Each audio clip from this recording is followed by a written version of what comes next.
ठीक है, अब ये धीरे धीरे एड्रेस करते हैं। यहाँ पर हमारा फॉर्मिंग एन ओपिनियन के अंदर स्पेसिफिकली अपने पढ़ना क्या वाले हैं, ठीक है। What you have here is the entire structure of your chapter. The red portion अपने बाद में देखेंगे, इधर तक कहाँ पर है, अब देखो। Whenever you form an opinion about any data, evidence, record, report available to you, आप ओपिनियन किस हिसाब से बनाते हैं वहाँ पर बात हो रही है, ठीक है। जब आप किसी कंपनी का इस ऑडिट पर्सपेक्टिव अगर आप ऑडिट करते हैं तो आप क्या देखेंगे कि एग्जैक्टली कंपनी ने क्या डेटा आपको दिया, आपके पास क्या क्या एविडेंसेस अवेलेबल है, क्या रिकॉर्ड्स अवेलेबल है, क्या रिपोर्ट अवेलेबल है, क्या कंप्लाइंसेस, कोई बिल्स, पेमेंट्स, ये सारा कुछ चीज़ें हम देखेंगे, correct. On the basis of the information available to you आप एक ओपिनियन फॉर्म करेंगे कि क्या इन्होंने कंप्लाइंट किया है या इन्होंने कंप्लाइंस नहीं किया है, ठीक है। अगर हम ऐसा देखते हैं कि जब भी आपने सारे रिकॉर्ड्स उनके देखे, आपको ऐसा लगा कि इनका एब्सोल्यूट कंप्लायंस है, हर चीज़ प्रॉपरली टाइमली मैनेज्ड है, which will be a rarest of the case, ठीक है। अगर इतना ज़्यादा एब्सोल्यूट कंप्लायंस और इतनी ज़्यादा अनमॉडिफाइड रिपोर्ट है, तभी लग जाता है कि कोई पंगा हो सकता है कंपनी के अंदर, पैसे खिलाए हैं etcetera, right. So when there is an absolute compliance, there will be unmodified, unqualified or a clear opinion formed by the person who is making the opinion, right? हाँ, एक तरीके से जाएगा ना कि भाई इतना ज़्यादा क्लीन रिपोर्ट, अगर आपकी कंटिन्यूसली क्लीन रिपोर्ट ही जा रही है तो कैसे जा रही है। हर बार हर बार ऐसा होता है कि कुछ ना कुछ मॉडिफाइड रिपोर्ट होती है, एक मिनिमल मॉडिफाइड रिपोर्ट सबमिट होती है कि एक आधा आपने नहीं काम किया या कोई डॉक्यूमेंट आपको नहीं मिला, राइट। तो यूजुअली ऐसे होता है, बट ये मतलब वो प्रैक्टिकल बात है। Theoretically if there is absolute compliance the report is unmodified, the opinion is unmodified. यहाँ तक क्लैरिटी है। तो जब आपका एक अनमॉडिफाइड ओपिनियन होता है तो आपका उसी को ही हम क्लीन या अनक्वालिफाइड ओपिनियन कहते हैं। वो तो ही पॉसिबल है अगर ये तीनों ग्राउंड्स, तीनों क्राइटेरिया आपके फुलफिल होंगे। तीनों क्राइटेरिया कौन से होंगे, सारे कंप्लायंसेस डन हैं in the nature of timeliness and the process, है ना, कि आपका टाइमली आपने सारे काम किया है, सारे प्रोसेसेस फॉलोड किए हैं और सारे कंप्लायंसेस डन हैं। कोई भी मिस स्टेटमेंट नहीं है, मिस रिकॉर्ड नहीं है, गलत तरीके से कुछ नहीं लिखा, कुछ छुपाया नहीं है, राइट। और साथ ही साथ सारा रिपोर्टिंग फ्रेमवर्क कंप्लाइड है। अगर ये सारी चीज़ें डन हैं with in the due course of time and processes, तो आपका एक क्लियर ओपिनियन या तो अनमॉडिफाइड ओपिनियन माना जाता है। यहाँ तक क्लैरिटी है, एकदम कोई डाउट नहीं। इसका हमने एग्जाम्पल देखा था कि आप जो AGM का एनुअल रिटर्न फाइल करते हैं, वो एनुअल रिटर्न में आपको दो चीज़ों का ध्यान रखना पड़ता है। एक आपका MGT जो होगा, MGT 7 इन दिस केस, और साथ ही साथ आपको 60 डेज़ ऑफ द AGM आपको ये एनुअल रिटर्न सबमिट करनी होती है। तो टाइमलीनेस में दोनों केसेस आएंगे, MGT 7 भी होगा और 60 डेज़ भी होगा। दोनों में से अगर मान लो तुमने MGT 7A गलती से फाइल कर दी, नॉन कंप्लायंस ही है, भले तुमने वो काम 10 दिन में कर दिया हो, राइट। तो क्लैरिटी, यहाँ तक तुम्हारा अनमॉडिफाइड क्लियर ओपिनियन आ गया। अगर तुम्हारा ओपिनियन मॉडिफाइड ओपिनियन है तो उसको हम मॉडिफाइड तरीके से क्यों बोलते हैं, क्योंकि आपने कोई चीज़ ऐसी होगी जो आपने छोड़ दी होगी और हम उस चीज़ की वजह से अपने ओपिनियन को मॉडिफाइड ओपिनियन कहते हैं, ठीक है। मॉडिफाइड में आप इस चीज़ को क्वालिफाइड ओपिनियन भी कह सकते हैं, and in case of any of the 3 grounds. अब लेटर ऑन हम समझेंगे कि मॉडिफाइड और क्वालिफाइड में भी हल्का सा डिफरेंस होता है, पर हम वो देख लेते हैं कि क्या है क्या नहीं, ठीक है। तो तुम्हारा मॉडिफाइड या तो क्वालिफाइड ओपिनियन के अंदर इफ़ इसमें से कोई एक भी पॉइंट अगर हो गया तो तुम्हारा मॉडिफाइड ओपिनियन माना जाएगा। इसमें से कोई एक भी मतलब मान लो बाकी सब ठीक है पर कोई नॉन कंप्लायंस है, ठीक है, तो तुम्हारा ओपिनियन मॉडिफाइड बनेगा। मान लो मिस स्टेटमेंट्स है कहीं पर, ठीक है, छोटी मोटी मिस स्टेटमेंट हर जगह पर होती है, कुछ गलती से कुछ और लिख दिया, क्लरिकल एरर हो गए, इसलिए मैंने मटेरियल मिस स्टेटमेंट लिखा है कि कुछ काम की मिस स्टेटमेंट है, ठीक है, या तो आपका रिपोर्टिंग फ्रेमवर्क प्रॉपर नहीं है। अगर इसमें से कोई एक भी चीज़ हो गई ना तो मेरा ओपिनियन पक्के से पक्का मॉडिफाइड जाएगा, ठीक है। तो rarest of the rare, smallest of the smallest mistake अगर आप करते हो तो ओपिनियन मॉडिफाइड है, इसलिए जनरली लोगों का मॉडिफाइड ओपिनियन ही जाता है, ठीक है। यहाँ तक क्लैरिटी। अगर आपका ये सब हो गया, कभी भी आप मॉडिफाइड ओपिनियन देते हो ना तो आप ऐसे ही किसी को मुँह पर नहीं दे दोगे कि चलो मॉडिफाइड जाओ, ऐसा नहीं होता, right. When ever this opinion which is modified, आप उसको बताते हो कि देख तेरा ना ये वाला काम नहीं हुआ था, एक मिस स्टेटमेंट थी, इस चक्कर में मैं मॉडिफाइड ओपिनियन दे रहा हूँ, राइट। आप उनको बताओगे, फिर वो बोलेंगे अरे मिस स्टेटमेंट नहीं थी, मैंने आपको दूसरा रिकॉर्ड दिया था, आपका कोई जूनियर आया था उस दिन पर, आपने चेक नहीं किया, कुछ भी, एनीथिंग। तो आप उनसे एक बार डिस्कस करोगे। Before such opinion is given, it has to be discussed with the management of the company, उसी को ही OOBH भी एक तरीके से बोला जाएगा, ठीक है। अपॉन डिस्कशन अगर आपको लगता है तो आप अभी मॉडिफाइड ओपिनियन दे देंगे, right. Modified opinion usually 3 types के होते हैं, 3 लेवल्स में जाते हैं। पहला आपका क्वालिफाइड ओपिनियन। क्वालिफाइड हम बोलते हैं जब आपका कोई स्पेसिफिक इंस्टेंस हो गया, कोई नॉन कंप्लायंस है या कुछ, ठीक है, छोटा मोटा नॉन कंप्लायंस है, हमने मान लिया अभी क्वालिफाइड ओपिनियन है। यहाँ तक क्लैरिटी है। दूसरा हम बोलते हैं एडवर्स ओपिनियन। ओपिनियन को एडवर्स कब बोलते हैं, जब कुछ मेजर नॉन कंप्लायंस होता है, कि आपने पंगा कर दिया बड़ा वाला थोड़ा सा, right. And later on their is a disclaimer of opinion. Disclaimer of opinion ना थोड़ा सा अलग हो गया। यहाँ पर हम ऐसा कह रहे हैं कि ना ये चीज़ ऐसी है कि this is a rare thing, कि आप लास्ट में जाके आपका लास्ट रिजॉर्ट होगा ना, वो डिस्क्लेमर ऑफ ओपिनियन होगा। एंड तक आप हमेशा एडवर्स ओपिनियन तक रुक जाओगे, भले वो कंपनी ने नॉन कंप्लायंस की है। डिस्क्लेमर मतलब कंपनी कुछ छुपा ही रही है। मैं पहले ही बोल देती हूँ मेरा ओपिनियन है कि ये कंपनी सही नहीं है। डिस्क्लेमर, मुझे इन्फॉर्मेशन ही नहीं मिली चेक करने को, मेरे पास रिकॉर्ड्स ही नहीं आए चेक करने को, राइट। दैट इज़, हाँ ऐसा हो सकता है मैंने कोई नॉन कंप्लायंस किया है। अगर आपने छोटे मोटे नॉन कंप्लायंसेस किए हैं तो क्वालिफाइड ओपिनियन जाता है। एडवर्स मतलब कोई मेजर नॉन कंप्लायंस हुआ होगा। और डिस्क्लेमर ऑफ ओपिनियन मतलब आपके पास इन्फॉर्मेशन ही नहीं आई। मान लो मेरे पास सेल्स की सारी इन्फॉर्मेशन दी है, सर्विस की सारी इन्फॉर्मेशन दी है, पर उसने मुझे फॉर एग्जाम्पल कोई परचेजेस का कुछ इन्फॉर्मेशन ही नहीं दिया, और उसने बोला कि इस साल कंपनी ने 1 करोड़ के परचेज़ किए हैं, कहाँ हैं वो परचेजेस, क्या सामान खरीदा तुमने। अब वो बोलता मैंने इंटेंजिबल एसेट खरीदी। कौन सी इंटेंजिबल एसेट खरीदी, कुछ नहीं बताया उन्होंने, राइट। कोई अगर तुमने गुड्स खरीदे हैं तो वो गुड्स दिख रहे हैं कंपनी के अंदर, राइट। तो you have a doubt as to the nature of fact कि उन्होंने आपको बताया ही नहीं है एग्जैक्टली कि आपको क्या चेक करना है। इसलिए हम बोलते हैं कि एडवर्स ओपिनियन है, कि no information is available to form an opinion and such opinion has to be given after thorough discussion with the management. आ गया। आफ्टर प्रॉपर डिस्कशंस करोगे, सारा अपॉर्चुनिटीज़ ऑफ बीइंग हर्ड दोगे, सारा प्रोसेस होगा, and only then you can form a disclaimer. ये हम आगे यहाँ पर जाएंगे जब तुम्हारा पढ़ेंगे, ठीक है। यहाँ तक तुम्हें मेन स्ट्रक्चर क्लियर है। बाकी ये चैप्टर भी आराम से मक्खन निकलेगा, फटाफट बस पढ़ते जाते हैं।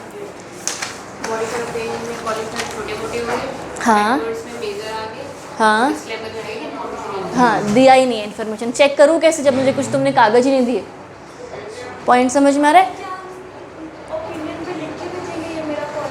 हाँ, प्रॉपर जो तुम्हारा ओपिनियन का जाएगा ना डॉक्यूमेंट सारा, उसके अंदर बोल्ड में इटैलिक्स में लिखा होगा मॉडिफाइड ओपिनियन, ऐसा non modified opinion, clear opinion, ऐसा प्रॉपर लिखा जाएगा। आ रहा है? अब तुम्हारा फॉर्म्स ऑफ ओपिनियन आ जाओ। यहाँ पर जो अनक्वालिफाइड और अनमॉडिफाइड ओपिनियन है वहाँ पर तुम लिख लो क्लियर ओपिनियन है, ठीक है। 12.2 पेज पर ही है ना सब लोग, तुम लोग भी? हाँ, तो 12.2 टॉपिक क्या है, अनक्वालिफाइड और अनमॉडिफाइड ओपिनियन।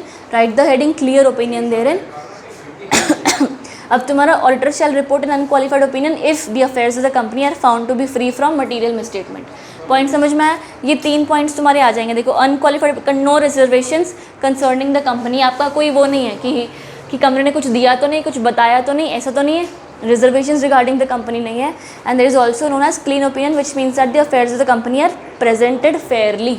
आ गया बात समझ? ये जो 3 पॉइंट्स है, ये 3 अभी तुम्हारे 4th में जो ए और बी पॉइंट है ना, वो तुम्हारा प्रॉपर ग्राउंड्स आ जाएगा जो हमने यहाँ पर लिखा है, ठीक है। Auditor should express unmodified opinion when based on the audit evidence. The auditor concludes that all the applicable laws in terms of timeliness and process. आ गया? तो तुम्हारा पहला ग्राउंड। जो तुम्हारा 4th पॉइंट है ना, वहाँ पर प्लीज़ लिख लो ग्राउंड जाइए, ठीक है। ग्राउंड्स ऑफ अनमॉडिफाइड ओपिनियन, ए और बी के ऊपर जो 4th पॉइंट है ना, वहाँ पर लिख दो ग्राउंड्स ऑफ अनमॉडिफाइड ओपिनियन।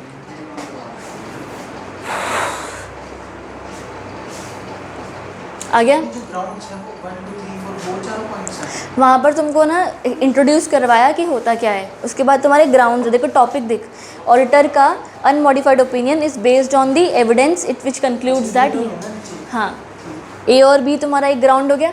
अब तुम्हारा एक ग्राउंड हो गया ये, दूसरा ग्राउंड हो गया मिसस्टेटमेंट। तीसरा ग्राउंड अगले पेज पर दिखा हुआ है, इन बीच में वो रिपोर्ट घुसा दी ना उन्होंने, तो बस अगले पेज में लिखा हुआ है इनकरेक्ट और clear misinterpretation of the facts. C point बच्चे अगले पेज पर, ये वाला वो रिपोर्ट घुसा दिया अंदर। रिपोर्ट का मतलब क्या होता है, मिस स्टेटमेंट और रिपोर्ट का मतलब घुसा दिया बीच में। तुम पॉइंट नंबर ग्राउंड 1 ग्राउंड 2 और ग्राउंड 3 करके वहाँ पर कर दो। स्टेटमेंट का होगा ना, इसमें इसलिए सी होती है। पॉइंट पे है ना, ये स्टेटमेंट का सी ये पॉइंट मिसस्टेटमेंट का शायद सी होगी, यही सी पॉइंट है ए बी सी डी देखो शायद। ये देखो। अच्छा वैसे बोल रहे हो, हाँ ठीक है फिर वही होगा, right. Hello, okay okay okay, हाँ तो बीच में रिकॉर्ड्स की डेफिनेशन है ना, और थर्ड पॉइंट तुम्हारा हो गया। हाँ जी। तो तुम्हारा पहला a applicable terms of timeliness and process, दूसरा फ्री फ्रॉम मिसस्टेटमेंट, और थर्डली तुम्हारा ऑल मटेरियल रिस्पेक्ट्स में रिपोर्टिंग फ्रेमवर्क, वही है ना? हाँ, ठीक है, एप्लीकेबल रिपोर्टिंग फ्रेमवर्क है वहाँ पर। यहाँ तक क्लैरिटी है? हाँ जी। पक्का कुछ डाउट है कहीं पर भी? उसके बाद तुम्हारा सी पॉइंट में क्या आगे रिकॉर्ड्स यहाँ तक डन। रिकॉर्ड्स एक रीड मार्क करना, क्या क्या रिकॉर्ड्स होते हैं, MOA, AOA, minutes, returns, books, ये सब तुम चेक करोगे और then you will form an opinion, right. आगे नेक्स्ट मिस स्टेटमेंट का मतलब मिसस्टेटमेंट भी पता है। this is falls into कोई इनएक्यूरेसी, गैदरिंग, ओमिशन, कुछ डिस्क्लोज नहीं किया, इनकरेक्ट किया, राइट, वो सब हो गया। अब यहाँ पर एग्जाम्पल सा दिया हुआ है कि XYZ an auditing company has stated in its annual report that the company has complied with all the applicable regulations of SEBI during the financial year, whereas the material non-compliances were not reported, which impacts the goodwill of the company, which can mislead the investors. तो ये क्या हुआ, गलत उसने किया ना एक काम, मिसस्टेटमेंट, modified हो गया। हाँ मॉडिफाइड हो गया। और उसमें हमारा मिसस्टेटमेंट क्वालिफाइड हो शायद। वो पढ़ लेंगे अभी क्या। उसके बाद तुम्हारा company undertook a material related party transaction but is not disclose in the companies annual report, और ये सब उन्होंने बोला। तो बस वही you will form an opinion in that regard. बस एक दो पॉइंट स्टिक कर लो, नॉट दैट मच इंपॉर्टेंट। आगे आ जाओ compliance in terms of timeliness वाला।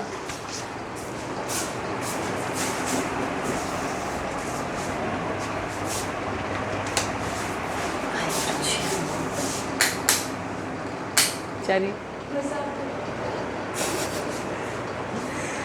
मेरे को तो रिदम पे तरस आ रहा है, छुट्टा छुट्टा बेचारी। नहीं अच्छी बात है, उसके 20 मिनट बचा ले, कुछ नहीं था 20 मिनट में। 11 मिनट की वीडियो में 4-5 मिनट में कुछ नहीं है। अच्छा ओवरव्यू दिया आपने उसमें, वो तो बंदा ये चार्ट समझ के समझ लेगा। नहीं पर फ़र्क पड़ता है। समझ ही लेगी बात, पर आपको कुछ नहीं जानना। चलो compliance in terms of timeliness अभी पहला। Compliance in terms of timeliness implies that when the adherence of the applicable acts, laws, rules से तुम्हें comply किए within a specified time, तो timeliness हो गया। और अगले पैराग्राफ में लिखा है compliance in terms of processes, right. तो बस ये दोनों मार्क कर लो, बाकी का कुछ काम का नहीं है वहाँ पर। फटाफट ये चैप्टर को काम का ही पढ़ेंगे, इस चैप्टर में ज़बरदस्ती चीज़ें दी हुई हैं। यहाँ तक ठीक है, क्लैरिटी है? ये मतलब ये पूरा पेज इम्पोर्टेंट नहीं है। नहीं है यार, नहीं है। सिर्फ तुम्हें टाइमलीनेस और प्रोसेसेस मार्क कर लो, बाकी सब ग्राउंड्स दिए हुए हैं, वो मेन ग्राउंड्स मार्क करने थे उस पूरे पेज में, पहले वाले में, ठीक है। Then you have modified opinion. Modified opinion के क्या ग्राउंड्स होते हैं, ये वाले। तो बस वही देखो, नॉन कंप्लायंस है, या तो free is not free from misstatement है, या तो ऑफिशिएंट वो sufficient records, appropriate due date आपको मिला नहीं, unable to obtain the document, और इसके अलावा unable to obtain sufficient appropriate evidence to conclude that as a whole are free from misstatement, यानी कि मिसस्टेटमेंट भी एग्जिस्ट कर रही है, राइट। तो ये सारे तुम्हारे प्रॉब्लम्स हो गए। कहाँ लिखा है मिसस्टेटमेंट का? अच्छा ये लिखा है, ठीक है। ठीक है, तो मेन अब यहाँ पर जो पॉइंट्स है ना, अगर वो याद नहीं होते हैं तुम्हें करने तो कर लो, बाकी तुम यही 3 पॉइंट्स अगर तुम लिखते हो तो that is more than enough, it is correct, ऐसा गलत नहीं है। यहाँ तक ठीक है। उसके बाद तुम्हारा आ जाओ इस केस में, education order in respect of CHD developers limited and 3 others in case in the matter of CHD developers limited, ठीक है।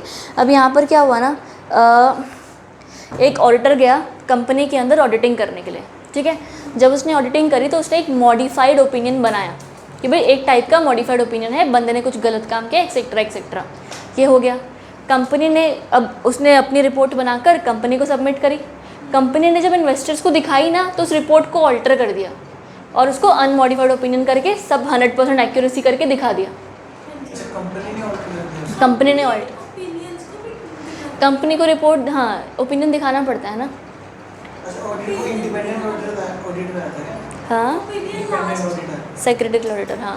ऑडिटिंग का लास्ट स्टेप होता है क्या ओपिनियन? देख ओपिनियन इन द सेंस कैसे होता है कि आपका आप जब भी कोई आगे कंप्लायंसेस, कुछ इन्वेस्टमेंट्स कुछ करते हो ना, तब आप अपना ओपिनियन करवाते हो कि भाई ऑडिटर होता है आपके एविडेंस के हिसाब से ओपिनियन बनाता है एक तरीके से। हाँ ऑडिटिंग का लास्ट प्रोसेस ओपिनियन होता है, एक तरीके से इट इज़ लाइक यस, हाँ, कि आप जैसे अपने अपना ओपिनियन बना, ऑडिटिंग रिपोर्ट बनाई और आपका ओपिनियन उसके अंदर फिर जुड़ के चला जाएगा कि आपका ओपिनियन क्या है, कि क्या कंपनी प्रॉपर काम कर रही है नहीं कर रही है।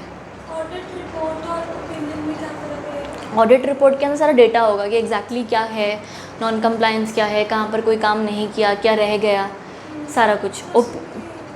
ओपिनियन के अंदर आपका वो प्रॉपर वैसा नहीं होगा। ओपिनियन के अंदर आपका एक प्रॉपर होगा कि भाई क्या अनक्वालिफाइड है कि क्वालिफाइड है कि क्या है, एंटायरली उसके अंदर डेटा के अंदर नहीं जाएंगे ऐसा। लेकिन जब मॉडिफाइड रहेगा तो उसमें दिखाएंगे थोड़ा हाँ एक्सप्लेनेशन होगी, पर वो तो एक तरीके से एडजस्टमेंट ही हो जाता है उसके, वही समरी टाइप समरी टाइप हो गया। हाँ, बाकी ओपिनियन अलग से भी सबमिट होता है कई बार, कि मतलब मान लो इजीली पढ़ना होता है ताकि रिपोर्ट पूरी ना पढ़नी। हाँ, एक वो हो गया। एक मान लीजिए जैसे ऑडिटिंग का भी रिपोर्ट है तो वो एनुअली आपको कुछ करना है, रिपोर्टिंग सबमिट करनी है अगर, राइट, तो ओपिनियन आप अपनी मर्ज़ी से कभी भी करवा सकते हैं। अगर मान लें मुझे कोई बड़ी ट्रांजैक्शन करनी है, मुझे कोई बहुत बड़ा लोन लेना है, मैं तब भी ओपिनियन करवा सकती हूँ, ऐसा हो जाता है। ठीक है, यहाँ तक चल अपना, यहाँ तक कुछ हल्का क्लैरिटी है, बाकी पढ़ते हैं तो हल्का हल्का और क्लियर होता रहेगा। यहाँ तक सेट है, बढ़िया। तो अब तुम्हारा, हाँ, इस कंपनी में क्या हुआ था, उन्होंने अपना रिपोर्ट बना के कंपनी को सबमिट करी, कंपनी ने अनमॉडिफाइड करके उसको ऑल्टर कर दिया, कुछ कर दिया, चेंज कर दिया और इन्वेस्टर्स को दिखा दिया। कल को पता लगा, फिर ऑडिटर को पकड़ा कि भाई उसने तो मॉडिफाइड ही दिया था, ये लोग ने अनमॉडिफाइड किया, तो बस कंपनी को ज़रा, ऑडिटर को कुछ नहीं किया। ठीक है, ईजियर इवेंचुअली उनकी वही एजुडिकेशन और इन्वेस्टिगेशन इनिशिएट हो गई। यहाँ तक क्लैरिटी है। तो बस तुम्हारा ये लास्ट वाला, हाँ, ऑफेंस होगा। यहाँ तक सही, बढ़िया। एक तरीके से फ्रॉड हो गया ना, फ्रॉड ही हो गया ना, इन्होंने तो फ्रॉड ही किया देखा जाए तो वो कंपाउंडेबल नॉन कंपाउंडेबल के ऊपर डिपेंड करेगा। वैसे नॉन कंपाउंडेबल होता है, कंपाउंडेबल होता है फ्रॉड भी, तो अगर कंपाउंडेबल है तो फिर एजुडिकेशन के पास जा सकते हो। यहाँ तक सही है। आगे अभी तुम्हारा क्या है next, if the information prepared is in accordance with requirements of fair presentation, framework is not sufficient and relevant enough so as to allow achieving of fair presentation. मतलब क्या हुआ कि आपने पूरा हमको डॉक्यूमेंट तो दिखा दी, पर हमें अभी भी लग रहा है कि कुछ प्रॉब्लम्स है, फेयर प्रेजेंटेशन नहीं है, पंगा है, right. If that is the case sufficient नहीं हुआ, तो फिर हम क्या बोल रहे हैं यहाँ पर कि आपका रेलिवेंट नहीं था, तो आप वही क्या करोगे, वो नहीं बोलते हमने अपना कहाँ discuss with the management of the company, बस यहाँ पर वही लिखा है कि अगर सब कुछ सही नहीं था तो आप मैनेजमेंट से डिस्कस कर लो बिफोर गिव। नहीं, वो केस लॉ अलग है। ठीक है, वही you have discuss with the matter with the management depending upon the requirements of the applicable reporting framework and how the matter is resolve should determine whether it is necessary to modify the opinion in the auditor's report or in case the auditor expresses a modified opinion or disclaims an opinion, the text of the opinion shall be either in italics or bold letters। कि बस उन्होंने क्या बोला कि आप अगर modified opinion देने वाले हो तो उनके साथ डिस्कस करो, बताओ, डिसाइड करो, जो डिसाइड कर लोगे अगर कि मॉडिफाइड ही देना है तो फिर वो तुम क्या करोगे, बोल्ड या इटैलिक्स में अपना दे दोगे। ठीक है, ये जो चीज़ है डिस्क्लेमर ऑफ ओपिनियन, ये लास्ट रिजॉर्ट होगा हमेशा। ठीक है, this will not be done by the auditor easily, ऐसा बहुत मुश्किल चीज़ है ये, ऐसे आराम से नहीं होता। यहाँ तक ठीक है, ठीक है यहाँ तक। उसके बाद तुम्हारी ये केस स्टडी है, ये केस स्टडी पर बाद में आते हैं, एक बार चैप्टर ख़त्म करते हैं थोड़ा सा ना।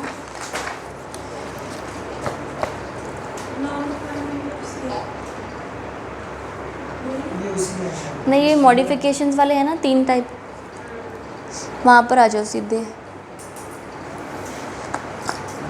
हाँ, ये सारा सेम ही केस स्टडी का ही पार्ट है। अगले पेज पर अब तुम्हारे जो क्वालिफाइड ओपिनियन का क्या मतलब होगा, देखो, an opinion can be considered as a qualified opinion when the auditor specifically provides the specific instances where the company has failed to do the compliance, right।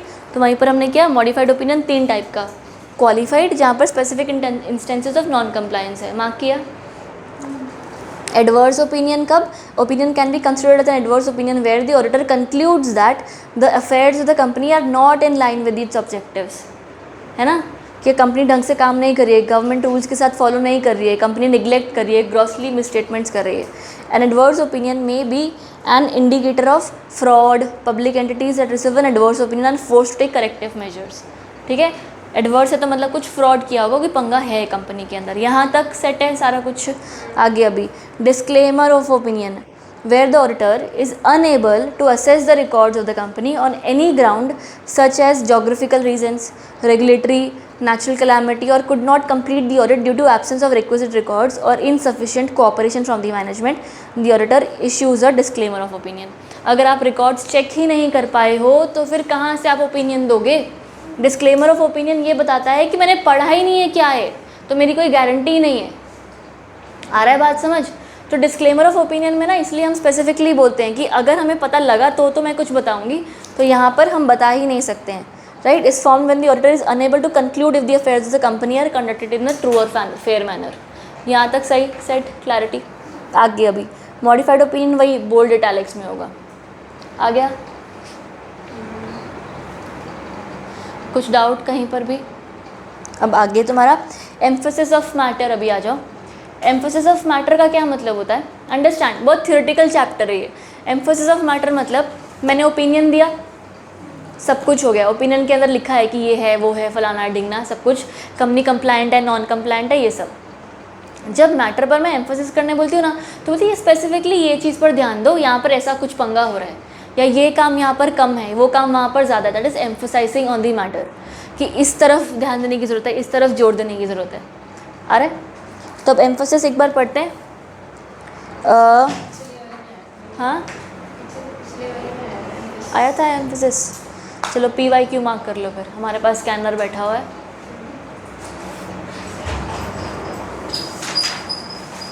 तुम्हारा emphasis of matter is included in the audit report to make the reader aware about the specific instances which are not in general course of business.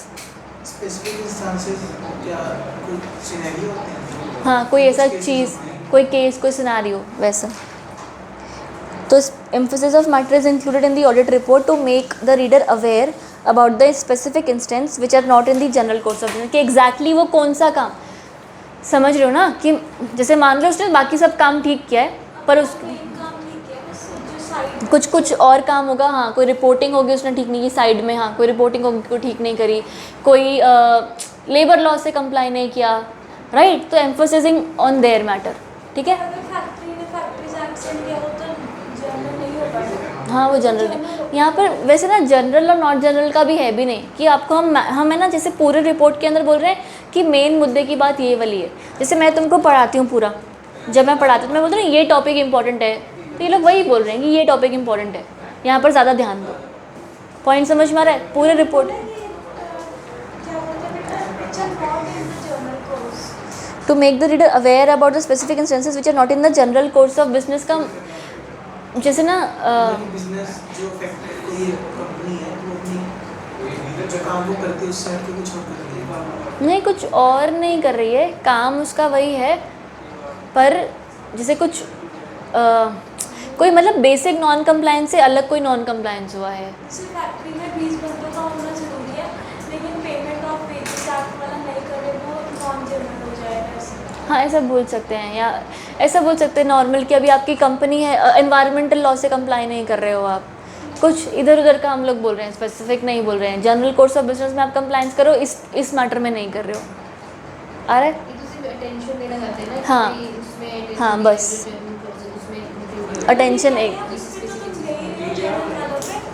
पे भी ध्यान दो, ऐसा हो रहा है क्या चीज़, सॉरी, कि जर्नल वाला को तो चलो ये ऐसे ही ध्यान दे रहे, जो जर्नल पे नहीं ध्यान दे रहे उस पर भी ध्यान दो। हाँ, जो जर्नल नहीं है पर वो बस ज़रूरी होना चाहिए कि सब नॉन जनरल चीज़ों पर ध्यान नहीं देंगे ना, जो नॉन जनरल है पर ज़रूरी है उस पर EOM कर देंगे कि भाई this is emphasis of the matter, कि ये वाले पर चीज़ पर ध्यान देना पड़ेगा।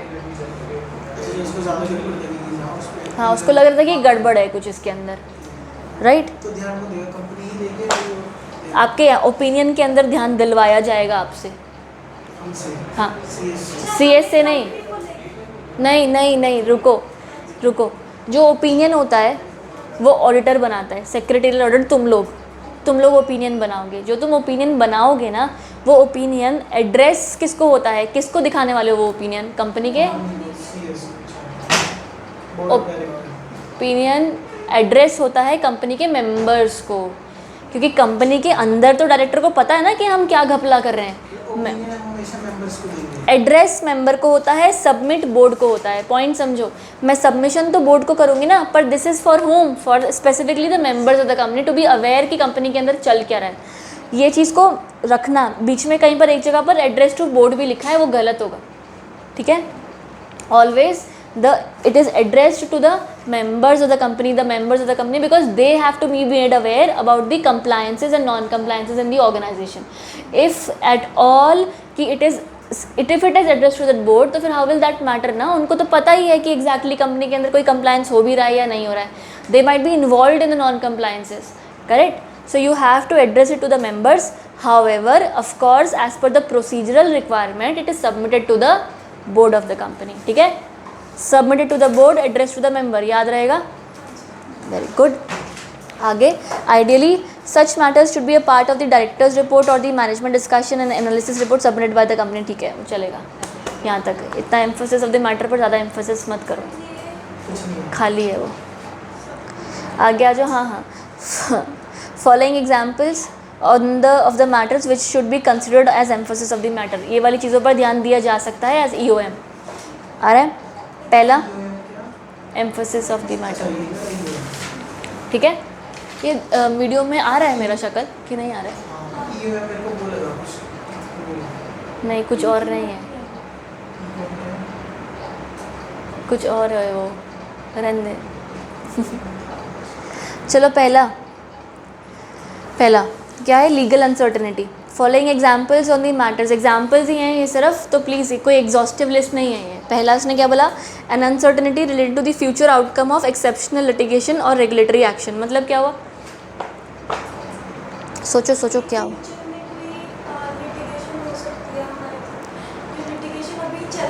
वेरी गुड, आ सकता है चलते हुए केस का, फ्यूचर में तुम हार सकते हो, ठीक है। वो EOM कि EOM ऑफ द मैटर कि एग्जिस्टिंग लिटिगेशन में हमारे चांसेस ऑफ विनिंग इतने हैं % है और चांसेस ऑफ लूजिंग इतने % है। ये लिखा है an uncertainty to future outcome of exceptional litigation, future outcome है ना, तो केस चल रहा है सर। आया। उसके बाद second, when there is an uncertainty about exceptional future events pending litigation, यानी कि अब यहाँ पर क्या है, फ्यूचर यहाँ पर फ्यूचर में केस हो सकता है,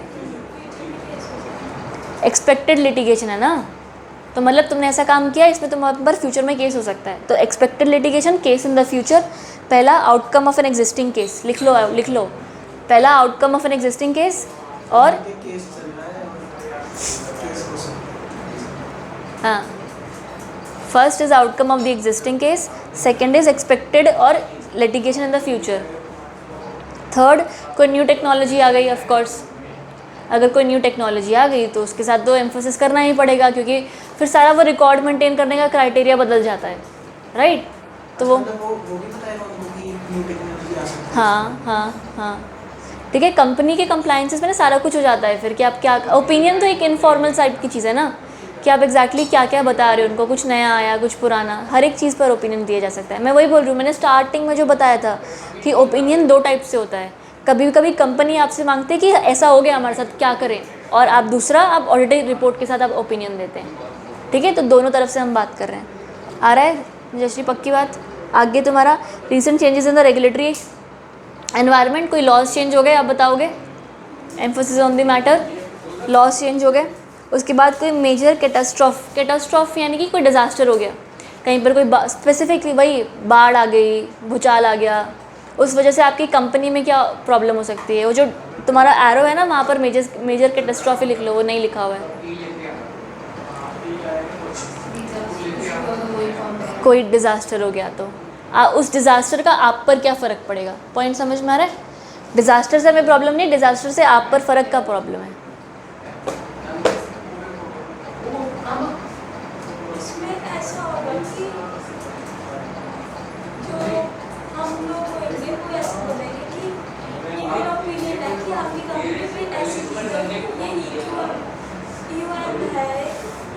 हाँ, कि आपकी कंपनी में कोई लीगल अनसर्टेनिटी आ सकती है,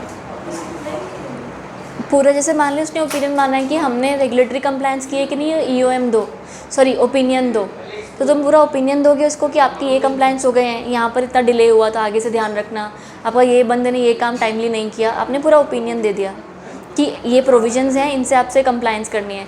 और एम्फोसिस ऑफ द मैटर, अगले क्वार्टर में ये रूल चेंज होने वाला है तो ध्यान रखना। ऐसा आ रहा है, पक्की बात। आगे तुम्हारा lastly early application of the new as, कोई ऑडिटिंग स्टैंडर्ड्स चेंज हो रहे हैं तो उस पर तुमने बता दिया। आ गया?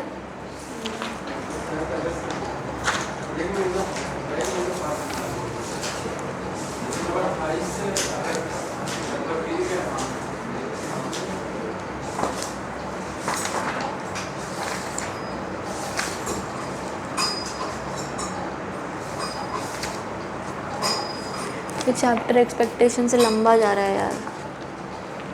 मटीरियलिटी, चलो मटीरियलिटी मतलब कुछ important, right, anything of the important nature, वो मटीरियलिटी होती है। अब यहाँ पर materiality is a concept within auditing and accounting relating to importance, significance of an amount, transaction और discrepancy in the records of the company. तो इसका meaning पता लग गया। मटीरियलिटी का कोई मीनिंग क्या है कि जब भी आप ऑडिटिंग या अकाउंटिंग करते हो तो आपको क्या क्या चीज़ें इतनी ज़्यादा इंपॉर्टेंट लगती है कि वो मिसस्टेटमेंट भी हो सकती है, कोई डिस्क्रिपेंसी भी हो सकती है, कोई ट्रांजैक्शन कौन सी इंपॉर्टेंट है। तो मटीरियलिटी हर कॉन्सेप्ट और हर आइडियोलॉजी के हिसाब से हो सकती है। एक चीज़ हो गई। अगला, assessment of what is material is a matter of professional judgement. हर कंपनी, हर ऑर्गेनाइजेशन और हर इंसान के लिए मटीरियल चीज़ें अलग अलग हो सकती है, राइट। एक तुम्हारा ये हो गया 1 और 2 पॉइंट। उसके बाद के पैराग्राफ 1-2 तुम्हारे कुछ 2 पॉइंट्स हैं वो छोड़ देना। 5th पॉइंट है हमारी किताब में इन्वर्स रिलेशनशिप वाला, मिल गया?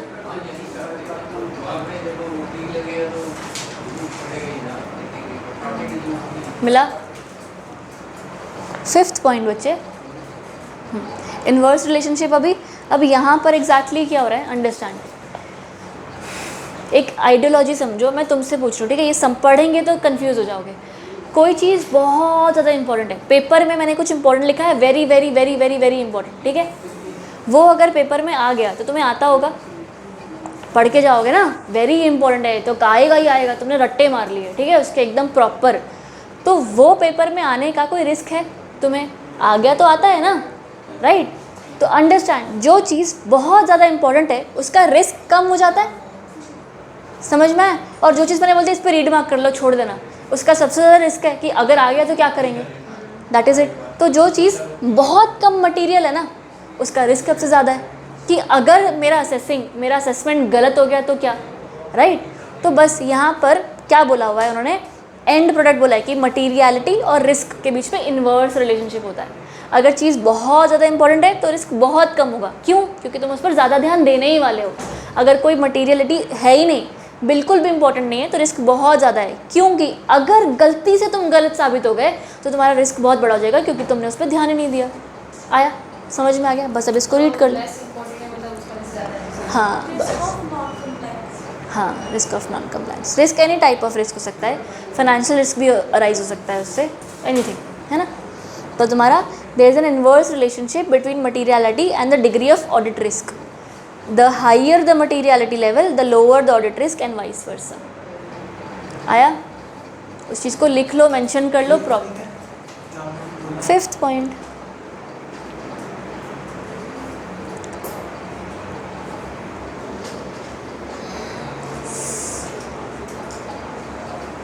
आया?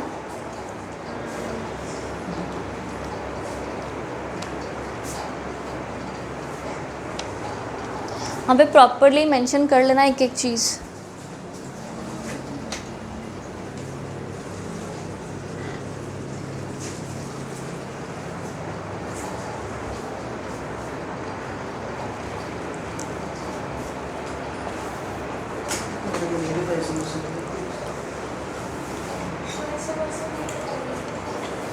मटेरियल कंपनी की बिजनेस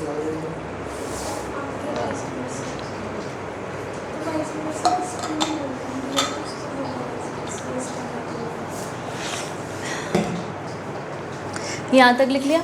अब है ना, जहाँ पर तुमने वो इन्वर्स वाला रिलेशनशिप लिखा हुआ है ना, वहाँ पर एक और चीज़ मेंशन करो, इनहेरेंट रिस्क के बारे में। लिख लो, इनहेरेंट रिस्क इज़ समथिंग, वहीं पर ही उधर, inherent risk is something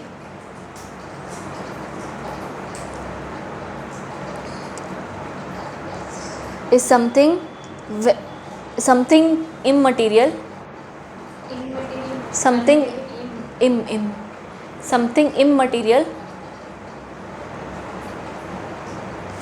something immaterial when turns out to be material,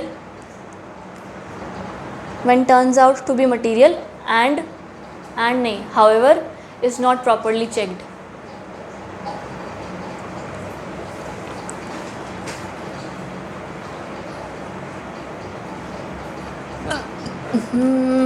आया समझ? इनहेरेंट रिस्क का मतलब एक रिस्क जो अंदर मौजूद रहेगा। मटीरियलिटी और नॉन मटीरियलिटी के अंदर एक रिस्क मौजूद रहेगा। क्या?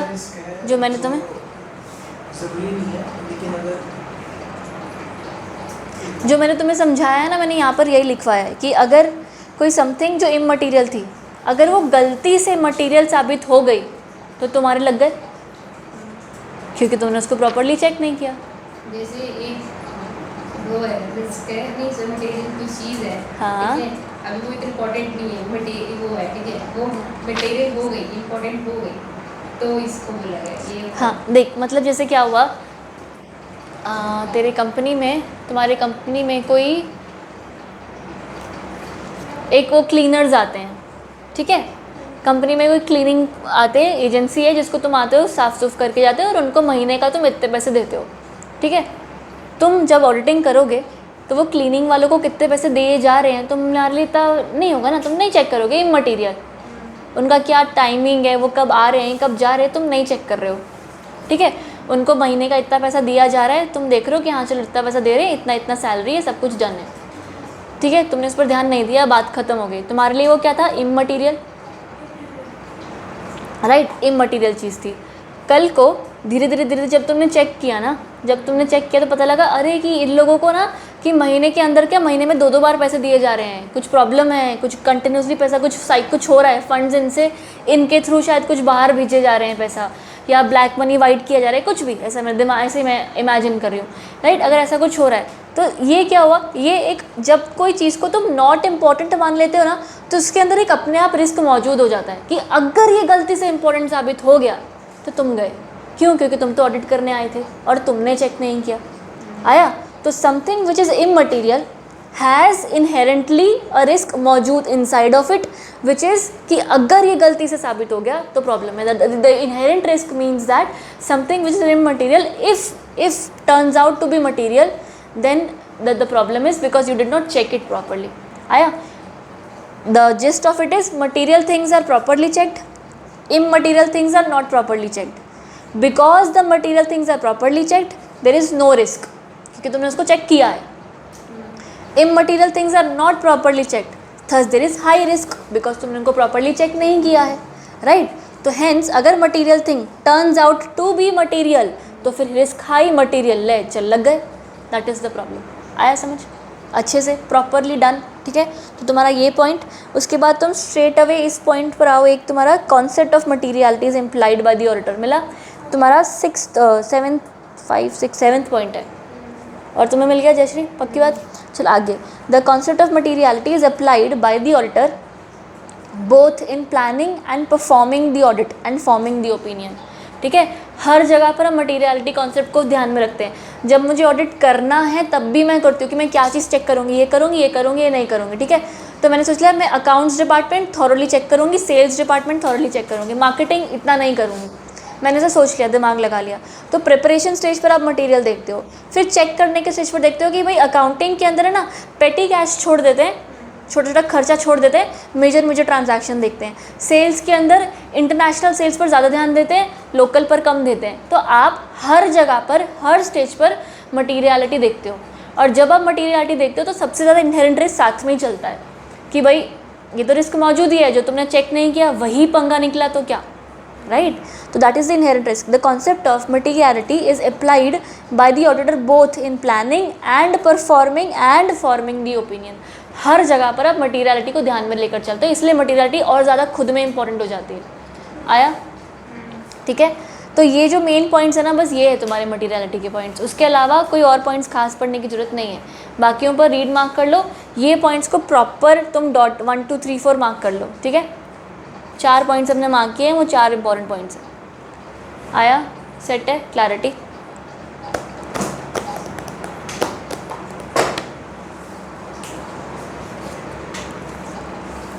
ये 6 भी काटते हैं ना अपने। कट कुछ मत कर यार, एक रीड मार्क करके छोड़ देना, ठीक है। कट मत कर, क्योंकि इसमें गलत कुछ नहीं लिखा, समझो ना, ये नरेंद्र मत पढ़ो खराब है, नहीं ऐसा नहीं है, क्योंकि बस मटीरियल नहीं है, ठीक है। आया, अब यहाँ तक process of forming an opinion. अभी कि जैसे जैसे आप ओपिनियन फॉर्म करते हो, आप कैसे करते हो। The forming of opinion is based on the audit observations in an important part of any audit, as though this process the outcome of audit are presented in the form of audit report to the intended users. पानी मुझे गिरता ही रहेगा क्या, इतना पानी के वजह में तो सुसुई आ जाएगी। ऐसे तो कंटिन्यूसली आई जा रही है।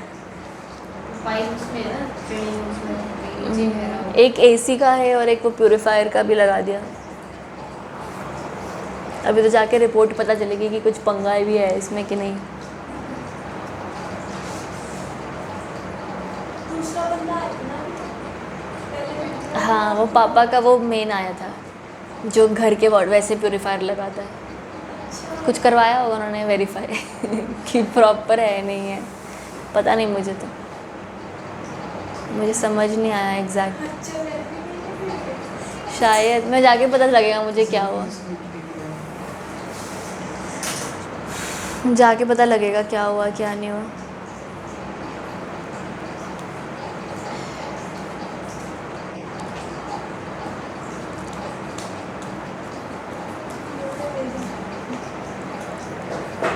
चलो, प्रिंसिपल्स ऑफ ऑडिटिंग पढ़ेंगे। प्रिंसिपल्स चलो, 4 प्रिंसिपल्स हैं। प्रोसेस तो कुछ है ही नहीं, लिखा ही नहीं है। ऑडिट रिपोर्ट का प्रोसेस है, इतना प्रोसेस था। प्रिंसिपल पर आ जाओ।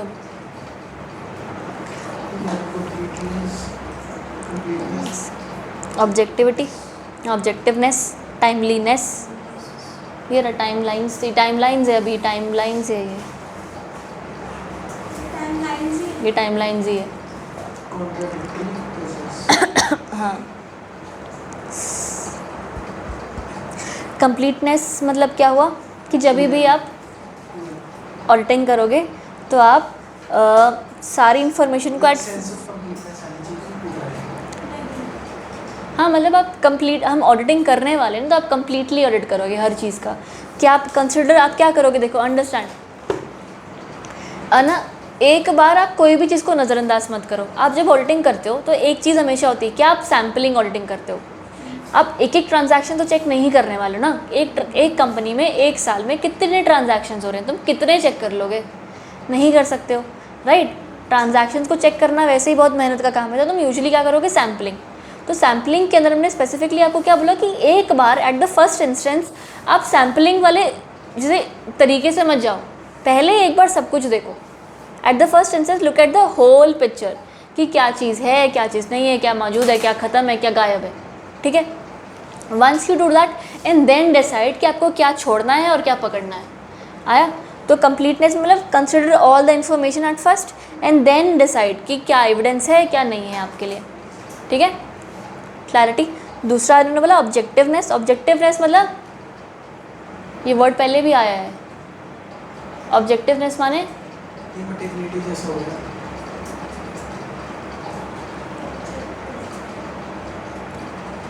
यहाँ पर नहीं है वो, तो घुमा के बोलेगा तो मैं हाँ बोल दूँगी क्या।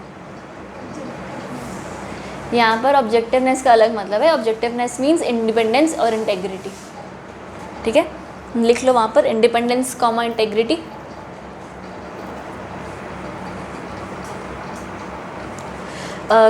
टाइमलाइंस का मतलब वही विद इन द टाइम आप कंप्लीट करोगे आपका ऑडिट। पता लगा महीना चल ही रहा है, नहीं चलेगा, विद इन द टाइम आप कंप्लीट करेंगे। और कॉन्ट्राडिक्टरी प्रोसेस, इसको समझो, हाँ इसको आगे रीड करेंगे प्रॉपरली, बट एक बार ऐसे का समझ लो। कॉन्ट्राडिक्टरी प्रोसेस का मतलब क्या होता है कि अगर मान लो 2 एविडेंस हैं आपके पास, ठीक है, अंडरस्टैंड, आपके पास दो एविडेंस है, एक तरफ इशारा कर रहा है और दूसरा एग्जैक्टली अपोजिट इशारा कर रहा है, ठीक है। इसका एग्जाम्पल कुछ आ सकता है, कॉन्ट्रडिक्टरी तो एक तरह से नॉर्मल कहना जाए तो होता है कि फ्लक्चुएशन स्टेटमेंट्स में कुछ कॉन्ट्रडिक्टरी स्टेटमेंट दे देते हैं। हाँ दोनों अलग, तो एक अलग बोल रहा है दूसरा अलग बोल रहा है, राइट। तो तुम क्या करोगे, किस पर भरोसा करोगे, कैसे पता लगेगा, यही पॉइंट है ना। तो जब आप ऑडिटिंग कर रहे हो तो आपके पास ऐसा बहुत बार सिचुएशन आएगा कि एक इंसान अलग बोल रहा है कि नहीं मैंने तो सारा काम किया था। मान लो तुमने सेल्स और मार्केटिंग डिपार्टमेंट और सब है, तो मार्केटिंग वाले बोलेंगे हमने सारा काम किया है प्रॉपरली, सब कुछ हो गया, डन है, इतना सेल का मेरे को ऑर्डर आया था, मार्केटिंग वो लोग कर रहे थे तो इतना मेरे को ऑर्डर आया था। सेल्स वाले बोले हमारे तक बस तो कभी पहुँचा ही नहीं, ये ऑर्डर तो कभी आया ही नहीं, हमने बेचा ही नहीं, राइट। तो कॉन्ट्राडिक्टरी बोल रहे हैं, दो लोग एंटायरली कॉन्ट्राडिक्टरी स्टेटमेंट्स बोल रहे हैं, अपोजिट। अब तुम किस पर भरोसा कर, तुम्हारा तो कोई सगा नहीं है ना अंदर, तुम्हें थोड़ी पता है कि कौन सच बोल रहा है कौन झूठ, right. And you can not just incline towards anybody, वो भी गलत ऑडिटिंग होगी फिर, राइट। तो कॉन्ट्राडिक्टरी प्रोसेस के अंदर अगला स्टेप क्या होगा पता है, तुम दोनों पे भरोसा मत करो, दोनों पे भरोसा मत करो। अब करना क्या है आगे, अब ऑडिटिंग और करो और करो और करो। जब धीरे धीरे ऑडिटिंग जब और तुम नेक्स्ट लेवल्स पर जाओगे ना, तो तुम्हें कोई एक्स्ट्रा एविडेंस मिलेंगे। कोई अगर तुम्हें किसी दिन कोई नया एविडेंस मिलता है which inclines towards either of them, तो तुम उस पर भरोसा कर सकते हो। तो when there is contradictory things, try to find out further evidences, and when the further evidence points towards one of them, you can rely on that। आया, ठीक है। तो बस वो आगे पढ़ेंगे हम दोबारा। अब एक बार फटाफट तुम्हारा ये पॉइंट्स के बाद आ जाओ। पहला प्रिंसिपल ऑफ कंप्लीटनेस, ठीक है, रीड करते रहते हैं फटाफट। पॉइंट ए है तुम्हारा, that requires the auditor to consider all relevant audit evidence before issuing a report. It requires that the auditor should gather sufficient and appropriate audit evidence to provide the basis of the conclusion or opinion। सारा कुछ देखो before making an opinion। Should not be selective in using the available evidence। Should use all the available evidence available to him। कितना सारा available evidence। And only discard the contradictory ones। आ गया clarity. आगे अभी principles of objectivity वाला, तो वहाँ पर again integrity, evidence, independence अगर लिखना है लिख लो, नहीं तो सेम है। तो is to apply professional judgement and scepticism. Scepticism माने सस्पिशियस नहीं होता, स्केप्टिसिज्म माने क्रिटिकली तुम चेक करोगे ना, हाँ वही स्केप्टिकल। वैसे वो हुआ पता नहीं मुझे,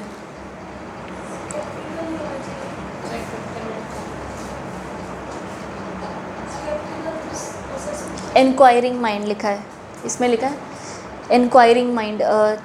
वो पॉइंट्स के बाद लास्ट थर्ड लास्ट लाइन में तुम्हारे लिखा है, professional scepticism is considered as a cornerstone of good auditing. Professional scepticism requires auditor to have an inquiring mind, ठीक है। सस्पिशियस, वही, चलो सारा कुछ हो गया, ठीक है। अब यहाँ पर तो तुम्हें ऑब्जेक्टिविटी पता लग गई। अगला अब तुम आओ नेक्स्ट, थ्रेट्स टू ऑब्जेक्टिविटी लिखे हैं हेडिंग। अब ये थ्रेट्स टू ऑब्जेक्टिविटी क्या होंगे कि ऐसा कब होगा जब तुम इंडिपेंडेंट नहीं रहोगे। Anything can happen. मान लो तुम किसी कंपनी में ऑडिट करने गए, तुम्हारा काम अच्छा है, उसने देखा कि भाई अच्छा काम कर रहे हैं लोग तो बढ़िया है, तो तुमने उसके डायरेक्टर, कंपनी का डायरेक्टर आया, तो उसने बोला कि यार तुम कितना कमा लेते हो फर्म में, बोलता वही 25-30 हज़ार ही। तो बोलता अरे बस इतना ही, ऐसा करो तुम आओ, तुम्हारा सीधे 60,000 का पैकेज है महीने का, तुम लग जाओ यहाँ पर काम पर। तो तुम मजा ले, तुम उसको गलत रिपोर्ट दे दोगे, खुश हो गए ना। अब तो अब तुम्हारा इस कंपनी के साथ एसोसिएशन हो सकता है, तो तुम्हारा ऑब्जेक्टिविटी गई पानी में, राइट। तो यही प्रॉब्लम है कि कई बार वैसे तुम जब जा रहे हो तुम इंडिपेंडेंट हो, ऑब्जेक्टिव हो, बट जाने के बाद there are various threats to the objectivity, ठीक है। क्रिश गया किसी वहाँ पर ऑडिटिंग में, वहाँ की जो कोई मैनेजर थी इसकी एकदम भाई सुंदर लड़की, अब वो आके मना रही है, पटा रही है, क्रिश पट गया, अच्छी रिपोर्ट दे दी। तो scepticism can be anything of any nature. तुम्हारे चाची ताई की कंपनी लगती है वो, अगेन फैमिली रिलेशंस है, हाँ। पर अगर मान लो तुमने कोई फर्म ज्वाइन किया और वो फर्म के अंदर वो कंपनी है, तो तुम जा भी सकते हो ना, डजेंट मैटर रियली, ऐसा कुछ नहीं होता। तब यहाँ पर वो हो गया। तो ये सारी चीज़ों में हम बड़ा बोलने का मतलब क्या है कि वैसे you might be independent, but there are certain threats to your objectivity which are here mention, ठीक है। पहला self interest threat. Self interest मतलब वही तुम्हें कंपनी में नौकरी मिल गई, नहीं, सेल्फ इंटरेस्ट मतलब तुम्हें कंपनी में नौकरी मिल गई, सेल्फ इंटरेस्ट तुम्हारा खुद का अब इंटरेस्ट इन्वॉल्व हो गया, राइट। आ गया self review threat. Self review thread का ना यहाँ पर एग्जाम्पल नहीं दिया हुआ है, बाकियों का सबका एग्जाम्पल दिया है। तो सेल्फ रिव्यू थ्रेड वहाँ पर लिख लेना। देखो फॉर एग्जाम्पल कि रुको पहले समझ लो। एग्जाम्पल, अगर तुम किसी कंपनी में गए, इस कंपनी में तुम शायद दोबारा जा रहे हो सकता है ना, एक ऑडिटर 2 बार जा सकता है। तुम इस कंपनी में दोबारा जा रहे हो, पिछले वाली जो ऑडिट रिपोर्ट थी ना, उस ऑडिट रिपोर्ट में कोई मिस्टेक्स थी, ठीक है। जब तुमने दोबारा चेक किया तो पता लग जाता ना कि ये बंदे ने गलत काम किया था या कुछ पंगा था उधर। तो कोई और ने किया होता, तुम फटाफट पॉइंट आउट कर देते कि अरे वो बंदा ये काम गलत कर गया। पर अगर जो बंदा गलत कर गया वो तुम ही थे तो तुम बताओगे? नहीं बताओगे। वो वही सेम गलती इस बार भी हो जाएगी अब, राइट, क्योंकि तुम उसको छुपा लोगे। तो सेल्फ रिव्यू थ्रेट कि अपने ही ऑडिटिंग के रिपोर्ट को तुम प्रॉपरली इंडिपेंडेंटली रिव्यू नहीं करोगे, गलतियाँ छुपा लोगे। तो mistakes in the previous audit, mistakes in the previous audit will not be pointed out, लिख सकते हैं will not be pointed out if the auditor was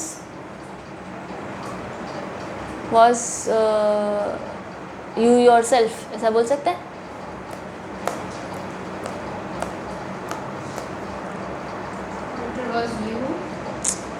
मतलब यू योर सेल्फ, ऐसा आप ही खुद ही ऑडिटर थे।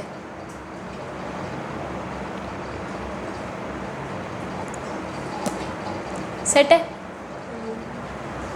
अब आगे तुम्हारा एडवोकेसी थ्रेट।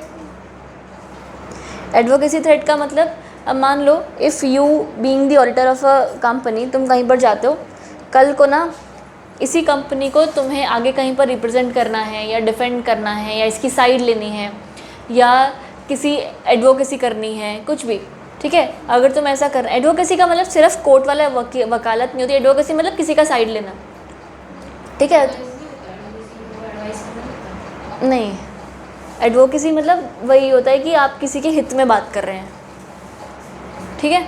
तो अब ये हो गया। तो अगर आपको ऐसा करना है तो तभी भी आप अपनी रिपोर्ट को थोड़ा रुक जाओगे ना, कि सोचोगे कि मेरे को हाँ बोलना है कि ना बोलना है कि क्या करना है, राइट। तो when you are going to represent a company in the future, your report will not be वो तरीके से क्लियर या इंडिपेंडेंट नहीं होगी।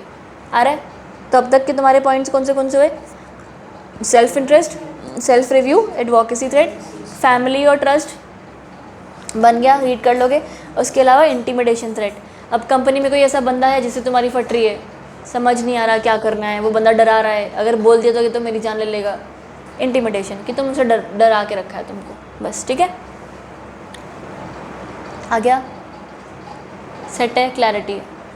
अभी एग्जाम्पल जो अंदर का पढ़ लोगे ना, ठीक है। नेक्स्ट आ जाओ। अभी एग्जाम्पल के बाद तुम्हारे कुछ पॉइंट्स हैं, right. Auditor to should strive to develop the following characteristics in their audit firm wherever possible to provide safeguard against the threat। मतलब वो थ्रेड अभी फालतू दिया हुआ है, अभी ये ना इतना खास है नहीं, पढ़ोगे तो लगेगा, समझ आएगा कि एम दिए हुए हैं, बट ये हैं कि वही पॉइंट्स टू सेफगार्ड थ्रेड। नहीं, इंटेग्रिटी तो इंटेग्रिटी में रहना, ऐसा बहकावे मत आना, should be strong. Peer pressure जो होता है ना, ये पीयर प्रेशर का मतलब क्या हुआ? Within every audit firm there should be strong peer pressure towards integrity. एक बंदा सिद्धांत वाला, दूसरा और सिद्धांत वाला है, तो तुम आपस में देख के अच्छे रहोगे। एक बंदा अच्छे मार्क्स लाए, तुम दोनों में तुम्हारे होता है ना कि इसकी 30 आ गए तो मेरे 31 क्यों नहीं आए, वही। तो आपस में अच्छा काम करने का पीयर प्रेशर। फिर establish strong internal procedures. Auditor की जो फर्म है ना, उसके बारे में बात कर रहे हैं कि मैंने, मान लो कोई फर्म है ऑडिटर का, उसमें से एक ही बंदा जाएगा ना कहीं पर ऑडिट करने, तो वो कुछ गलत काम करके आ गया या छोड़ के आ गया या करके आ गया, वापस आया, उसने रिपोर्ट बताई, तो अपनी फर्म को भी तो बताएगा, क्योंकि फर्म की रिपोर्ट जाने वाली है ना। पॉइंट समझ में आ रहा है? तुम किसी फर्म को रिप्रेजेंट करोगे, रिपोर्ट उस फर्म की होगी, तो फर्म में भी अच्छे इंटरनल कंट्रोल मेजर्स होते हैं कि अगर तुम पकड़ा गए और उस फर्म ने पकड़ लिया तब भी तुम्हारी शामत है। तो sometimes people don't do wrong, क्योंकि पता है कि यहाँ तो बच जाएंगे, अपनी फर्म वाले हमको निकाल देंगे नौकरी से, तो I can not do that. आया? तो एक वो हो गया। उसके अलावा अब वो प्रिंसिपल ऑफ टाइमलीनेस आ गया, टाइमली सब काम खत्म करो। और कॉन्ट्राडिक्टरी प्रोसेस में तुमको समझा दिया था, तो एक बार फटाफट से रीड कर लो प्लीज़, कि दो अलग अलग दशा में कर रहे हैं, एडिशनल एविडेंस ढूंढोगे, जो सही होगा तुम्हारे लिए वो सही हो जाएगा।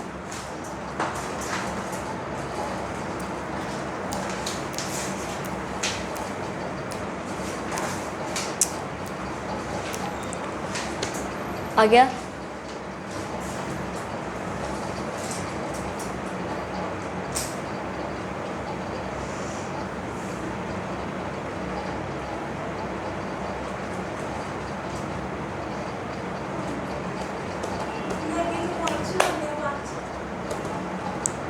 वहाँ पर नॉट इम्पॉर्टेंट मार्क कर लो, रीड मार्क कर लो, पर नॉट इम्पॉर्टेंट भी मार्क कर लो। आगे फिर तुम्हारा ये जजमेंट, क्लैरिफिकेशन सब दिया हुआ है ना, सब नॉट इम्पॉर्टेंट है। नॉट, अच्छा उसमें खुद ही लिख दिया है नॉट इम्पॉर्टेंट, ठीक है।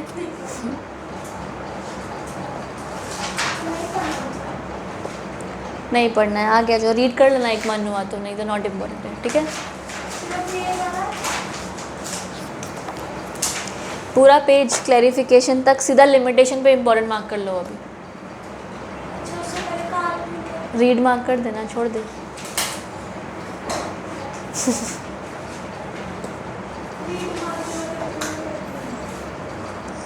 चलो लिमिटेशन, लिमिटेशन अब ये हुआ अंडरस्टैंड। ये जो हमने यहाँ पर पढ़े थे ना डिस्क्लेमर ऑफ ओपिनियन, ये कब देते हैं हम? जब आपके पास एविडेंस आया ही नहीं, राइट। तो चेक क्या करोगे जब कुछ दिया ही नहीं उन्होंने? तो ये लिमिटेशन वही है। लिमिटेशन एक तरीके की रेस्ट्रिक्शन है। वहाँ पर लिमिटेशन का मतलब ऑडिटिंग की लिमिटेशंस नहीं है, ये रेस्ट्रिक्शन है कि आपको लिमिट, आपको रिस्ट्रिक्ट किया गया था टू गैदर दी एविडेंस, आपको एविडेंस इकट्ठा ही नहीं करने दिया। आया? अब समझो, सोच के देखो कि अगर मान लो तुम्हें एविडेंस इकट्ठा करने ही नहीं दिया, तो तुम ये भी तो नहीं बोल सकते हो ना कि पक्का पक्का नॉन कंप्लायंस है, पक्का एडवर्स है, तो ये भी तो नहीं बोल सकते हो। पॉइंट समझ में आ रहा है कि जब तुमने देखा ही नहीं है तो फिर सही है कि गलत है? तुम ऐसे बोलते कि छुपा रहा है पक्का गलत होगा, पर ये तुम नहीं बोल सकते हो। ये तो हमको लगता है कि अरे हाँ छुपा रहे हैं मतलब गलत होगा, नहीं। How will you prove that, right? Correct. तो इसलिए ही लिमिटेशन में हम बात करते हैं कि the information was not available to you. आ गया? अगर इन्फॉर्मेशन नॉट अवेलेबल है तो नॉन कंप्लायंस, मतलब ऐसे कोई भी नॉन कंप्लायंस है ऐसा भी तो तुम नहीं बोल सकते हो। करेक्ट? बात समझ में आ रही है? अगर तुमने देखा ही नहीं है तो तुम ये भी नहीं बोल सकते कि सब कंप्लायंट होगा, सब कंप्लायंट होगा, नहीं बोल सकते। आंखें बंद कर दिया तो अंधेरा हो गया तो मैं भी नहीं दिख रहा, ऐसा भी नहीं होने वाला, राइट। तो लिमिटेशन में अब हम यहाँ पर बात करते हैं कि यहाँ पर अब तुम्हें ना यहाँ इस जगह पर तुम पहुँचे हुए कि तुम्हारे पास इन्फॉर्मेशन नहीं आ रही है। क्यों? कि ये कब देते हो? जब no information is available to you. ये कब होता है? जब लिमिटेशन होती है। तो ये दोनों पॉइंट्स लिंक्ड है एक तरीके से। हाँ, तुम्हें इन्फॉर्मेशन नहीं मिल रही, तुझे कुछ चेक करना है, उस फाइल को तुम्हें दिया नहीं जा रहा है, उस कमरे में तुम्हें घुसने नहीं दे रहे हैं, जो भी। Limitation is restriction to gather evidence. लिख लो वहाँ पर, क्यों कन्फ्यूजन रखनी ही नहीं है। Restriction to gather evidence.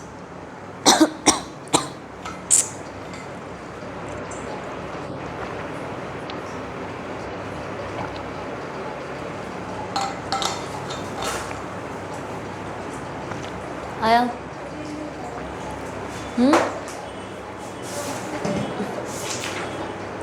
चलो देखते हैं।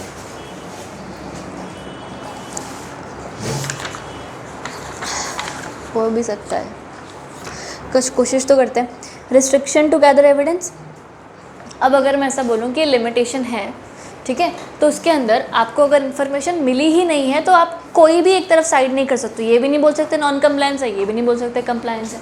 तो इसीलिए ही आप सबसे पहले क्या करोगे? आप अपनी अपॉइंटिंग अथॉरिटी को पूछोगे कि वो इन्फॉर्मेशन ला के दे। अपॉइंटिंग अथॉरिटी कौन? बोर्ड, तुम्हारा BOD होगा, क्योंकि बोर्ड ऑथराइज करता है। बोर्ड रेजोल्यूशन पास होता है ना जब तुम ऑडिटर अपॉइंट होता है, तो राइट। तो तुम्हारी अपॉइंटिंग अथॉरिटी तुम्हारा बोर्ड। मान लो तुम पहले उसको पूछो, यार इन्फॉर्मेशन दे दे, ऐसा मत कर, चेक करना है ना, एविडेंस तो चाहिए, बिना इन्फॉर्मेशन के मैं रिपोर्ट बनाऊँ कैसे?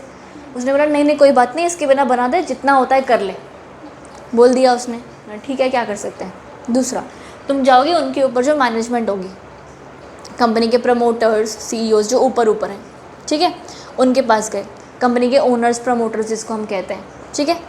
अब इन लोग से मांगा कि देखो मैनेजमेंट BOD तो नहीं दे रहा, आप समझ जाओ, आपकी तो कंपनी है ना, आपको तो पता लग रहा है कि इन्फॉर्मेशन ज़रूरी है।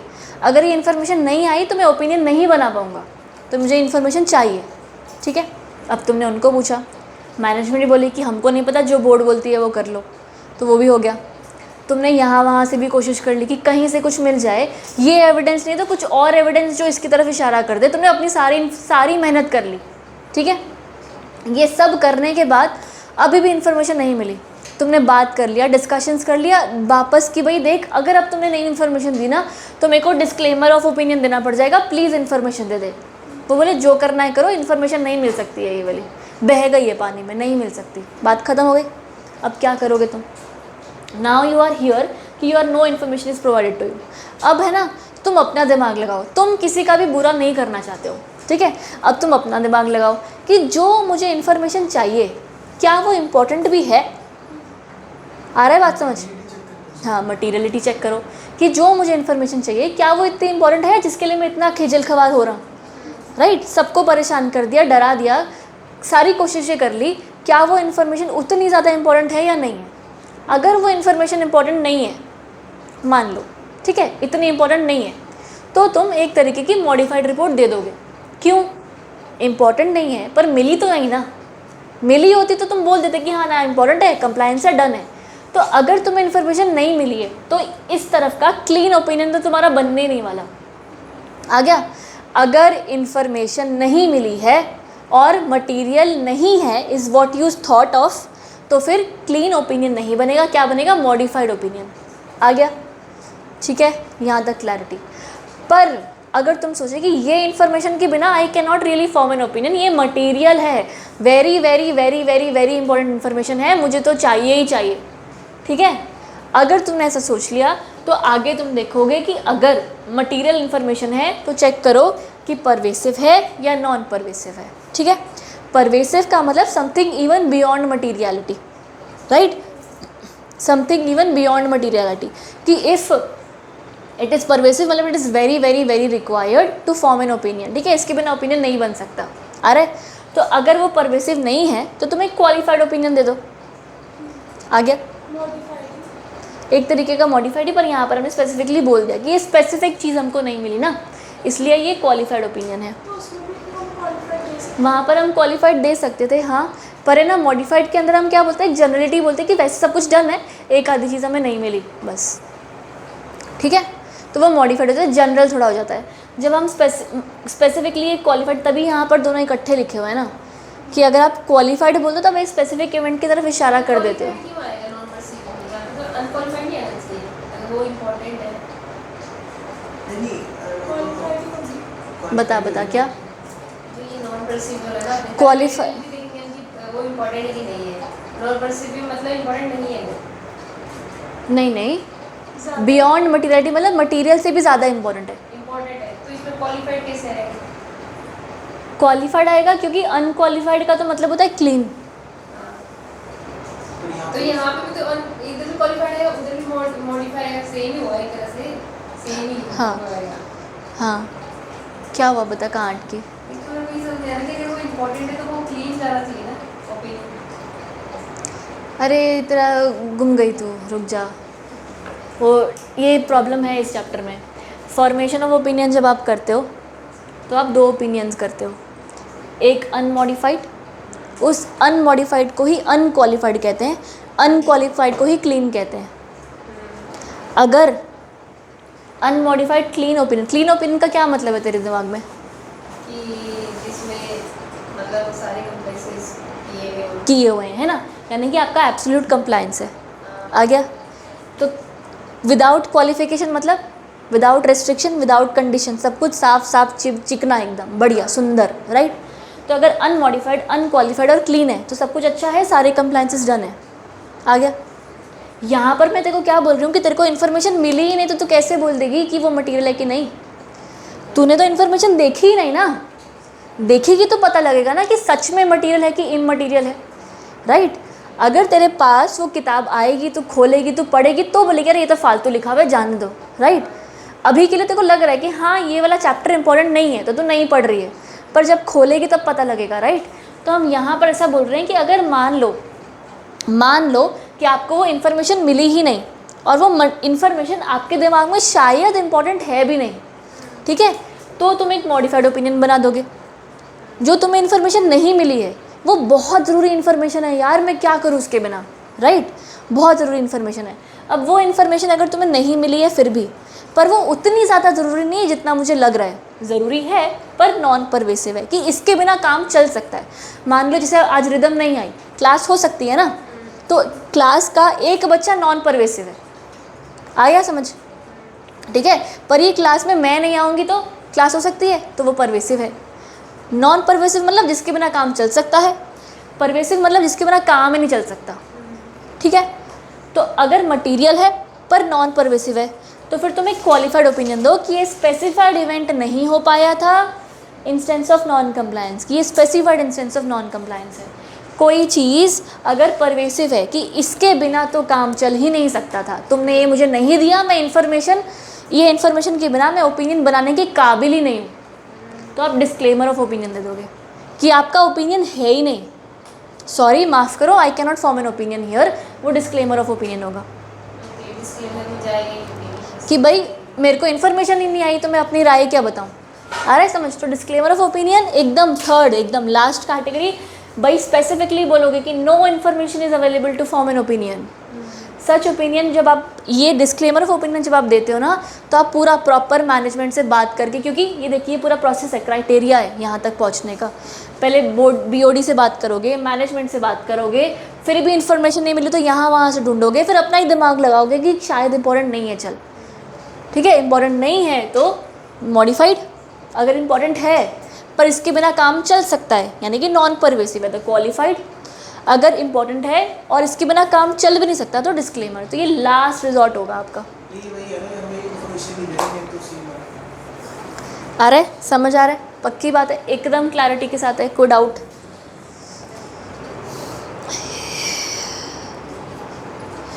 ठीक है, तो इस फटाफट रीड करो, 3 सर्कमस्टांसेस दिए हुए हैं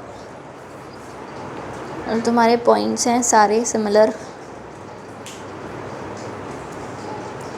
पॉइंट नंबर स्टार्टिंग से मार्क करना, A1 का, फिर ABC, फिर 2, 3, 4 और A और B तक मार्क करना। उसके बाद तुम्हारा एक पॉइंट है ना, if after obtaining the audit engagement, वो मत पढ़ो अभी के लिए, चारों पॉइंट्स मत पढ़ो, रुक जाओ एक second. Audit evidence, auditor should, नहीं 4th पॉइंट आएगा, 3 पॉइंट्स मत पढ़ो, हाँ 3 पॉइंट्स काट दो। 4th पॉइंट में तुम्हारा वो लास्ट में आ गया कि परवेसिव नॉन परवेसिव वाला मिल गया सबको, सेट है, क्लैरिटी है। उसके बाद थर्ड पार्टी रिपोर्ट और ओपिनियन,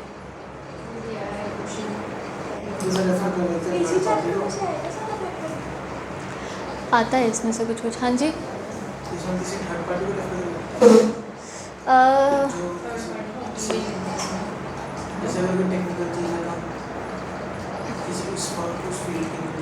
हाँ ऐसा एक तरीके से। अब जैसे हाँ, जैसे अगर तुमने मान लो किसी थर्ड पार्टी से कोई ओपिनियन लिया, सब कुछ हो गया, ये चीज़ नहीं समझ में आ रही है तो तुमने थर्ड पार्टी को पूछा। अब है ना, थर्ड पार्टी का ओपिनियन वैसे तुम्हारे लिए ज़रूरी है, तुम एक बार डिस्क्लोज़ करोगे कि ये थर्ड पार्टी ने भी ये ओपिनियन दिया था। अब सोच के देख, अगर तुम्हारा ओपिनियन है कुछ किसी चीज़ को लेकर कि ये कंप्लायंट कंपनी है, तो तुमने अपना ओपिनियन बनाया, या कोई सेल्स है या कोई भी डिपार्टमेंट को लेकर तुमने दिखाया कि भाई हाँ ये कंप्लायंट है। थर्ड पार्टी आई, थर्ड पार्टी बोली अरे नहीं ये तो नॉन कंप्लायंट है, ठीक है, और वो अगली निकली अपने फील्ड में एक्सपर्ट, तो तुम्हें तो उसने गलत बोल दिया, राइट। तो थर्ड पार्टी का ओपिनियन ज़्यादा ज़रूरी, ज़्यादा डिस्क्लोजर विद रीजंस, मतलब दिखाना तब ज़्यादा ज़रूरी होता है जब उसका ओपिनियन कॉन्ट्राडिक्टरी होता है फ्रॉम द योर ओपिनियन। आ रहा है बात समझ? तुम्हारे ओपिनियन से अगर वो कुछ अलग ही बोल दे के तो ही दिखाना ज़्यादा ज़रूरी है। अगर सेम ही बोल रहे हो तो सेम ही बोल रहे हो ना, फिर क्या प्रॉब्लम है? जो तुम्हारा बोलना है वही उनका बोलना है, तो चलो ठीक है, सारे सेम ही बोल रहे हैं, काम खत्म हो गया।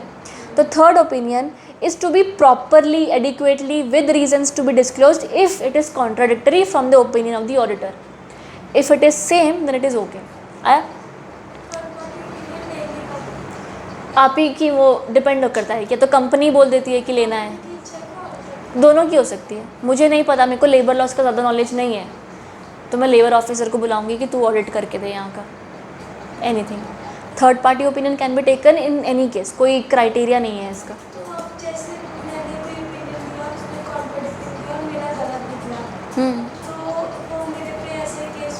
ना ना कुछ नहीं, आपने खुद ही बोला ना उसको। नहीं मैंने नहीं बोला चल कमेंट तब भी कोई बात नहीं, कोई बात नहीं, आपने उसको अलाउ किया ना तो कर, ओपिनियन अपना निकाल, तो ऐसा it is allowed, it is okay. आ रहा है तो पढ़ेंगे इसको। Third party means any person who does not have a direct connection with the audit but whose inputs और opinion might influence the audit conclusion and includes an expert. ठीक है। Sometimes due to circumstances like geographical constraint or want of expertise on any specific subject matter, an auditor may be required to rely on the third party report। कई बार आपको खुद ही लगता है कि आपको चाहिए, राइट। उसके अलावा थर्ड पार्टी रिपोर्ट में भी अरेंज्ड बाय द ऑडिटी और द ऑडिटर डायरेक्टली, आप मंगवा सकते हो या ऑडिटी यानी कि कंपनी मंगवा सकती है। द थर्ड पार्टी रिपोर्ट और opinion is used as one of the external sources of obtaining the audit evidence that would help in building the strong and quality of audit opinion. ठीक है, एक तरीके से आपको एविडेंस ही मिल गया ना, उसने भी जो बताया, उसने अपना रिपोर्ट दिया, उसने भी जो बताया वो आपके लिए एविडेंस है, आप उसके बेसिस पे अपना ओपिनियन फॉर्म कर लो कि एक्सपर्ट ने भी यही बोला जी, या एक्सपर्ट ने अलग बोला, कुछ भी आया। अब तुम्हारे डिस्क्लोजर्स हैं, अब यहाँ से ना थोड़ा सा ऐसे अनछन सा कंटेंट शुरू होने लग जाएगा, थोड़ा सा फटाफट देख लेते हैं। The auditor should adhere to the following while forming an opinion based on third party report. जो आपकी थर्ड पार्टी की रिपोर्ट आई है वो अच्छी है कि गलत है कि क्या है, उस पर भी तो आप एक ओपिनियन फॉर्म करोगे ना। मतलब आप जो ओपिनियन फॉर्म कर रहे हो, अब उसके अंदर कंपनी के एविडेंस के अलावा थर्ड पार्टी की रिपोर्ट का भी एविडेंस जुड़ गया है, आपके पास एक एक्स्ट्रा मटीरियल एविडेंस है। अब तो वो चीज़ को देखा, बाकी चीज़ों को देखा, सब चीज़ को अपना आप नज़रिया रख कर eventually you will form an opinion, right. तो अब यहाँ पर मैंने सिर्फ इतना बोला कि अगर तुमने थर्ड पार्टी का ओपिनियन लिया है तो आप डिस्क्लोज करोगे ऑडिट रिपोर्ट में कब, if the auditor shall indicate the fact of the use of third party report और opinion and also record circumstances necessitating, यानी कि क्यों चाहिए था ऑडिटिंग, थर्ड पार्टी का रिपोर्ट क्यों चाहिए था, राइट। पहले वो डिस्क्लोजर करो। दूसरा, किसने बुलाया थर्ड पार्टी को, if the third party report और opinion is provided by the auditee ने बुलाया था थर्ड पार्टी को, आया। अगला पॉइंट कि कंसिडर द इम्पॉर्टेंट फाइंडिंग्स और ऑब्जर्वेशंस, उसकी इंपॉर्टेंट फाइंडिंग्स क्या निकली। और lastly carry out a supplementary test to check the veracity of the third party report. Veracity मतलब रिलायबिलिटी, कि थर्ड पार्टी रिलायबल है या नहीं है, उसके ऊपर आप खुद एक चेक करो, राइट। तो ये चार चीज़ों का डिस्क्लोजर करोगे आप अपनी ऑडिट रिपोर्ट में, ये चार चीज़ों का डिस्क्लोजर करोगे। क्या क्या, कि थर्ड पार्टी क्यों बुलाई, किसने बुलाई, उसकी इंपॉर्टेंट फाइंडिंग्स क्या हैं, और क्या उसने जो किया वो सही था।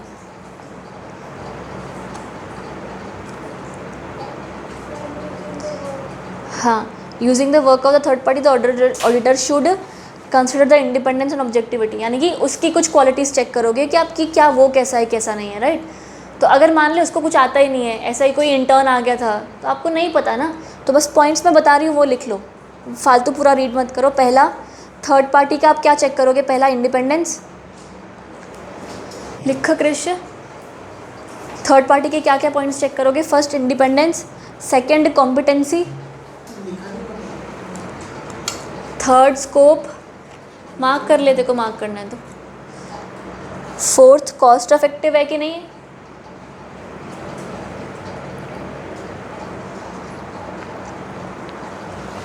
और सिग्निफिकेंट फाइंडिंग्स।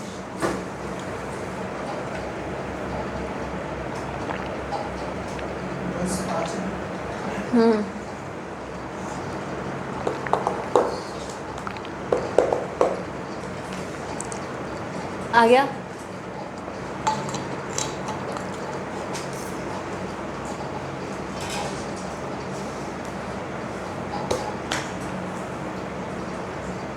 सही, आगे बढ़े। अब नेक्स्ट तुम्हारा मैनेजमेंट रिप्रेजेंटेशन लेटर। अभी एक तरीके का स्पेसिमेन है, जैसे ड्राफ्टिंग में आ रहा था ना, बस वो स्पेसिमेन है ये। अब यहाँ पर क्या हो रहा था कि ये एक बार ये रीड कर लो, रिप्रेजेंटेशन लेटर वाला तुम्हारा paragraph. Auditor may obtain a management representation letter from the auditee company on matters which are not capable of direct verification by the auditor. आ रहा है समझ?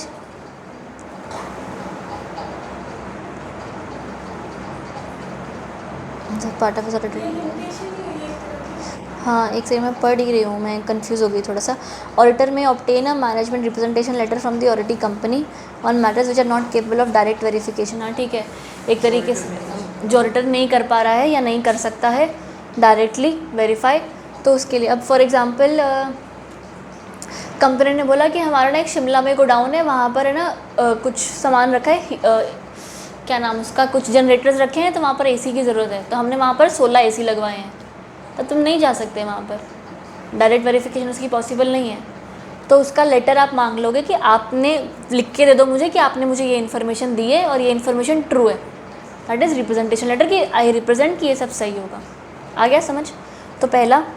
दूसरा, लेटर में भी signed by the MD, CS, senior management who would normally have the authority to issue the same. The auditor can use this letter of representation as a part of his evidence. आ रहा है? और lastly, mere getting certificate of written representation from the management may defect the purpose of the audit. Hence, it is advisable to exercise all possible care. Possible है तो जा आना, ठीक है? आगे अभी स्पेसिमेन दिया हुआ है लेटर का कि स्पेसिमेन के अंदर है ना, अभी कंपनी ने बोला कि हमने ये काम किया है, ऐसा कुछ नहीं खास, अब तुम्हें ड्राफ्ट करने नहीं आ जाएगा, बट बस एक रीड है कि ये ABC कंपनी, ये तुमने ये सारी चीज़ें मांगी, representation letters provided in accordance with the audit of secretarial records, ये सारे पॉइंट्स। हाँ, एक ही लेटर ही है, अभी 2 पेज तुम्हारे ऐसे ही हैं। तो कंपनी ने बोल दिया कि हमने ये काम किया है, ये to the best of our knowledge. See वो जो पैराग्राफ है ना तुम्हारा डियर सर वाला, प्लीज़ पहले वहाँ पर आओ, यहाँ पर ध्यान दो। डियर सर वाला पैराग्राफ है ना, वहाँ पर आओ, वही जो लेटर शुरू हो रहा है ना, वहाँ पर लास्ट की 4 लाइन्स पढ़ो। We the undersigned acknowledge our responsibility for maintaining the secretarial records referred above and confirm to the best of our knowledge and believe the following representations. पढ़ा? उसमें क्या बोला है? कंपनी ने बोला है कि हमने ये सारा काम किया है। अब मान लो कंपनी के अंदर एक होता है कि 4 मीटिंग करनी है बोर्ड की, तुम वो चारों मीटिंग में गए थोड़ी थे, तुम तो लास्ट में ही देख रहे हो ना कि हुई है कि नहीं हुई है, मिनट्स बने कि नहीं बने, वो मीटिंग करके बने हैं कि किसने एक ही रात में बनाए, तुम्हें क्या पता, राइट? तो ऐसा चीज़ तो तुम नहीं कर सकते हो खुद चेक, लाइव तो चेक नहीं कर सकते हो, राइट? तो इन दैट केस मैनेजमेंट आपको एक लेटर देगा in regarding with the compliance it has done which might not be check directly by you, पर आप उनके लेटर के बेसिस पर ऑडिट कर दोगे। आ रहा है? हाँ, ये लेटर दे दिया है, बस आपको ये बोला गया है कि आप सिर्फ लेटर के भरोसे पे सारा कुछ काम नहीं कर सकते हो। हाँ, एक तरीके से, बट वही आपको भी बोला हुआ है कि आप सारा काम इस लेटर के बेसिस पर नहीं कर सकते हो, आपको अपना ड्यू केयर रिस्पॉन्सिबिलिटी करनी पड़ेगी, ठीक है? फिर ये उन्होंने बोला कि भाई देखो, हमने कंपनीज एक्ट के अंदर ये सारे प्रोविजंस कंप्लाई किए हैं, हमने वो ड्यू सेंड सब नोटिस दिया था सबको टाइमली, फलाना डिगना, ठीक है? एक रीड कर लेना। सिक्योरिटीज़ लॉज में हमने कंप्लाइंस किया, लेबर में कंप्लाई किया, एनवायरनमेंट में किया, कंपटीशन में किया। वो अपना एक लेटर दे देते हैं जो तुमसे चेक हो पाता है एक्चुअली में, फिज़िकली सामने सामने तो कर लो, जो नहीं होता है वो इसमें लिखा है। आ गया? उसके बाद आओ,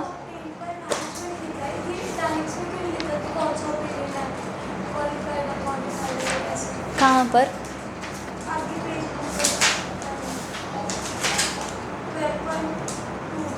ओपिनियन ऑब्टेन्ड बाय मैनेजमेंट, ये अलग चीज़ है, ये ओपिनियन है नहीं, ओपिनियन ऑडिटर का ही होता है। मैनेजमेंट ने क्या किया ना, अब देखो, जब तुम्हारा सारा काम धंधा ख़त्म हो गया, ठीक है, अब तुमने क्या किया, तुमने ऑडिटर ने सारी रिपोर्ट बना दी, सब कुछ हो गया, अब वो एक रिपोर्ट बनाता है कि अच्छा हाँ ये इसकी रिपोर्ट होनी चाहिए, ऐसा काम उसने किया है, वैसा काम उसने किया है। फाइनली रिपोर्ट देने से पहले एक बार मिलोगे तो सही ना कि भाई हमारा ये रिपोर्ट डन है, हम लोग ये रिपोर्ट बनाने वाले हैं, तो तुम उसको एक प्रिलिमिनरी रिपोर्ट बना के लेकर जाते हो कि भाई ऐसी ऐसी मेरी रिपोर्ट होने वाली है। वो रिपोर्ट तुम उसके साथ एक आखिरी मीटिंग में बैठ के डिस्कस करते हो, वो तुम्हारी होगी एग्जिट मीटिंग, ठीक है? उस एग्जिट मीटिंग के अंदर ऑडिटर, मैनेजमेंट सारे बैठते हैं, तुम उन हाँ सारे बैठते हैं उस मीटिंग के अंदर। फिर ऑडिटर बताता है कि देख ये मेरी प्रिलिमिनरी रिपोर्ट है, तेरे को कुछ बोलना है इस बारे में, तुम्हारी कुछ राय है, कुछ करना है, तो वो अपना ओपिनियन बताएंगे, that is opinion by the management, कि वो अपना ओपिनियन बनाएंगे, देख यहाँ पर हमने ये काम नहीं किया, ये काम किया, ऐसा किया, वैसा किया, यहाँ पर ये चीज़ नहीं होनी चाहिए, ये नॉन कंप्लायंस तो कभी था ही नहीं, हमने एक ही दिन में तो कंप्लाई कर लिया था, आधे घंटे की तो बात थी, कुछ भी यहाँ वहाँ उसने डिस्कस किया, एंड इन दैट रिगार्ड आपको एक कंप्लायंस का चीज़ें बता दी, राइट?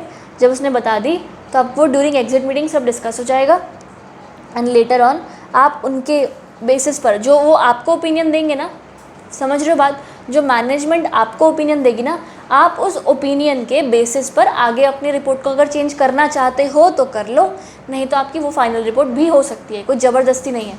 तो आप उनके ओपिनियन का पॉइंट्स लिखे हुए देखो, टेस्ट करोगे एक्यूरेसी और कंप्लीटनेस और सफिशिएंसी है या नहीं है, ठीक है। उस बेसिस पर आप अपनी रिपोर्ट बना लोगे। आ रहा है? ये पूरा लेटर कंपनी ने दिया है। हाँ, कौन सा लेटर? पिछला? पिछला ये वो लेटर नहीं है। हाँ, ये अलग चीज़ है। ये अलग चीज़ है। हाँ, ये अलग चीज़ है। वो जो चीज़ थी ना, वो मैनेजमेंट रिप्रेजेंटेशन लेटर था, वो दिया कंपनी नहीं है। राइट, एग्जैक्टली कंपनी ने दिया है, पर कंपनी अपने बारे में बता रही कि ये मैंने कंप्लाइंसेस किए हैं। तो जैसे हम जाएंगे ना, तो कंपनी अपना लिस्ट ऑफ कंप्लाइंसेस दे देगी कि ये सारा काम मैंने किया है, आपको चेक करना है तो आप कर लो, ठीक है। वो आपकी मर्ज़ी है आपको चेक करना है या नहीं करना है। बोर्ड मीटिंग पर मैं खुद चेक नहीं कर सकती थी, तो मैं इस पर रिलाई कर लूँगी। अगर उसने बोला कि मैंने सारे सेक्रेटरियल कंप्लाइंसेस किए हैं, MGT 14 मैंने फाइल किया, तो मैं ROC पर देख लूँगी कि किया है कि नहीं किया है। तो इसलिए बोला है कि कंपनी आपको एक लेटर देगी, आप उस पर कंप्लाई करो, पर एंटायरली मत करो। क्यों? क्योंकि आपकी रिस्पॉन्सिबिलिटी तो ऑडिट करने की थी ना। अगर आप उसके लेटर पे ही कंप्लाई करो तो जा किस चीज़ के लिए करो, ईमेल करवा लेते लेटर। पॉइंट समझ में आया? तो इसीलिए ही बोला गया है कि लेटर आए नहीं आए, तुम्हें ध्यान क्या रखना है कि तुम ड्यू कोर्स केयर रिस्पॉन्सिबिलिटी कर रहे हो या नहीं कर रहे हो। तो letter is them saying we have complied everything, check whatever you want. If nothing is checked और इफ़ एनीथिंग रिमेन्स कि नॉट पॉसिबल टू चेक, तो आप लेटर पढ़ लेना। आया समझ यहाँ तक? क्लैरिटी? ओपिनियन बाय मैनेजमेंट एक ऐसा ओपिनियन है जो दिया जाता है एट द एग्जिट मीटिंग, आपकी रिपोर्ट पढ़ने के बाद।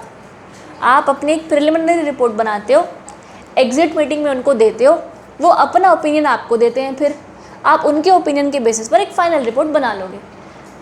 जो एक्यूरेसी वाला था वो मान लो वो पहले दिन ही मिल रहा है तुमको, मैनेजमेंट लेटर था वो पहले दिन ही मिल रहा है कि वो बता रहे कि हमने क्या काम किया क्या नहीं किया। आ रहा है? मेरे गले में गया, मेरा गला ऐसा लग रहा है मुझे।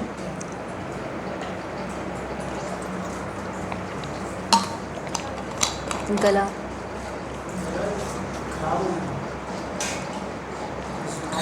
नहीं दुख रहा है बस, यहाँ तक ठीक है।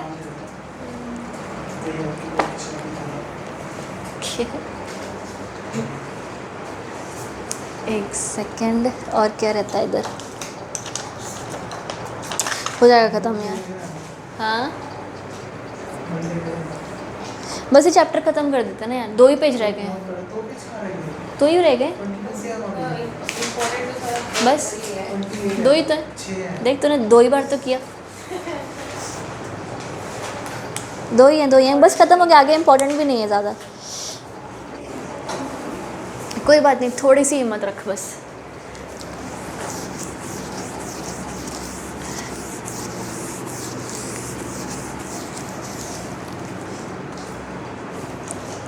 एक यहाँ पर लिख लो खाली, मैं तेरे को बता देती हूँ कि समझ में आ जाएगा। बस ये करवाना है जो अगले पेज पे है।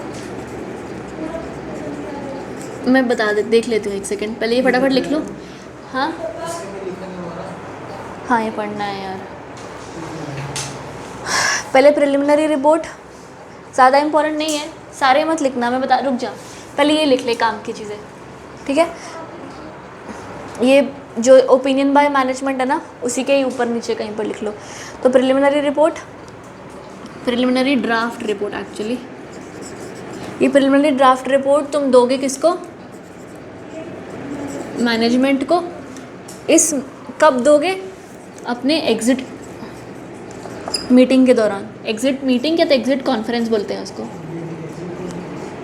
हाँ ठीक है, ड्यूरिंग एग्ज़िट कॉन्फ्रेंस दोगे। आया समझ?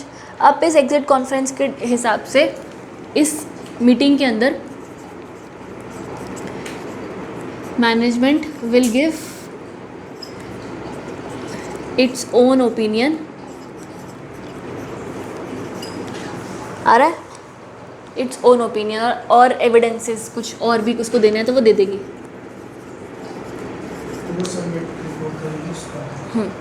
ये अपना तो अपना जो ऑडिटर होगा वो क्या करेगा?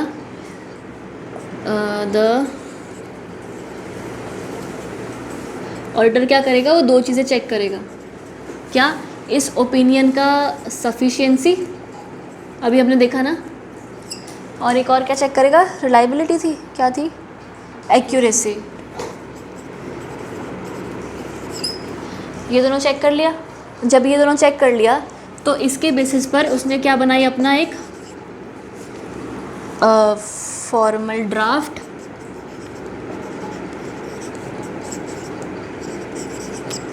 ठीक है, एक फॉर्मल ड्राफ्ट बनाया और वो फॉर्मल ड्राफ्ट को ही एक फाइनल रिपोर्ट में बना दिया। ठीक है, बस ये फाइनल रिपोर्ट जो होती है ना, ये फाइनल रिपोर्ट जो होती है, मैं तुमको स्टार्टिंग में बता रही थी ना कि कंपनी बताती है कि या तो MR3 शायद, या तो तुम्हारा रिपोर्ट जो कंपनी सजेस्ट करेगी उस फॉर्मेट में बना देना। तो तुमने इसको सब कुछ चेक करके अपना फॉर्मल ड्राफ्ट बनाया, इस फॉर्मल ड्राफ्ट से किसी को नहीं पूछा और एक फाइनल रिपोर्ट बना दी in the format as suggested by the company. हम तो opinion नहीं कर रहे थे। हाँ ये कर लो, ये आगे बस आ ही जाएगा, तुम्हारा कुछ खास है नहीं इसके लिए। ये opinion नहीं है। क्या ओपिनियन? ये रिपोर्ट पढ़ा है, ये रिपोर्ट है। हाँ। हम रिपोर्ट बना रहे ऑडिट रिपोर्ट। अच्छा, वो वही फाइनल रिपोर्ट ओपिनियन की, ऑडिट रिपोर्ट के अंदर ही ओपिनियन जाता है ना। तो नहीं बता रहे कि लास्ट पार्ट होगा उसका, तो वही ऑडिट रिपोर्ट के अंदर ओपिनियन अटैच हो जाता है। आ रहा है? अच्छा हाँ, तेरी बात सही है कि पढ़ कुछ और रहे, बना कुछ और क्यों दिया। नहीं ठीक है, ये रिपोर्ट ही बनेगी। ठीक है, ओपिनियन की रिपोर्ट बन रही है बस। तो प्रिलिमिनरी ड्राफ्ट मैनेजमेंट को दिया ड्यूरिंग द एग्जिट कॉन्फ्रेंस। उस बातचीत के दौरान मैनेजमेंट ने अपना ओपिनियन दिया, एविडेंसेस दिए, उस एविडेंस की एक्यूरेसी सफिशिएंसी चेक करो और अपना एक फॉर्मल ड्राफ्ट बनाओ। वो फॉर्मल ड्राफ्ट फाइनल रिपोर्ट बन जाएगी in the format as suggested by the company. आ गया?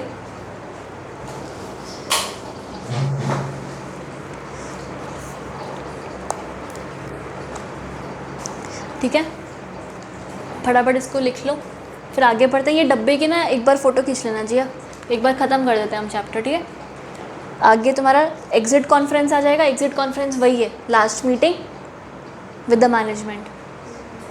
आ गया साथ में? कर लो एक बार फटाफट से।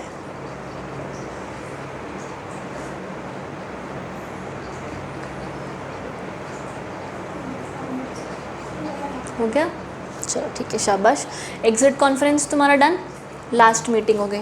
उसके बाद तुम्हारा evaluation of audit evidence and forming an opinion, ये वही है अभी कि एवैल्यूएट करोगे ऑडिट एविडेंस, एक्यूरेसी चेक करोगे उसकी, सब कुछ चेक करके अपना एक ओपिनियन बना लोगे। बढ़िया, इसको प्लीज़ इंपॉर्टेंट मार्क कर लो।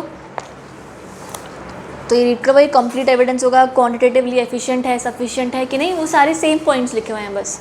उसके बाद नेक्स्ट तुम्हारा ये जो आगे है ना डब्बा पूरा, उस डब्बे के ऊपर लिख लो रिलायबिलिटी क्राइटेरिया, कि कोई भी इंफॉर्मेशन आप उस पर आप रिलाई कर सकते हो या नहीं कर सकते हो, इन पर डिपेंड करेगा। ठीक है, रिलायबिलिटी क्राइटेरिया पहला लिखा है रिलायबिलिटी ऑफ डॉक्यूमेंट्री एविडेंस, कि भाई तुम्हारा evidence is more reliable then the oral evidence. एक बार इधर दिखा दे। उसके बाद तुम्हारा डायरेक्ट पर्सनल नॉलेज, कि अगर नो कंपनी इन्वॉल्वमेंट, ठीक है, कि कंपनी अगर इन्वॉल्व हुई है कि नहीं। इसका मतलब क्या हुआ, देखो अगर कोई एविडेंस तुमने ना कुछ 100 यूनिट्स ऑफ सम प्रोडक्ट तुमने किसी से परचेज़ किया है, कंपनी बता रही है कि मैंने 100 यूनिट्स परचेज़ किया है, तो तुम इतना भरोसा मत करो, जिससे उसने ख़रीदा उससे पूछ लोगे तो, है ना, तो ज़्यादा एक्यूरेसी रिलायबल हो जाएगा।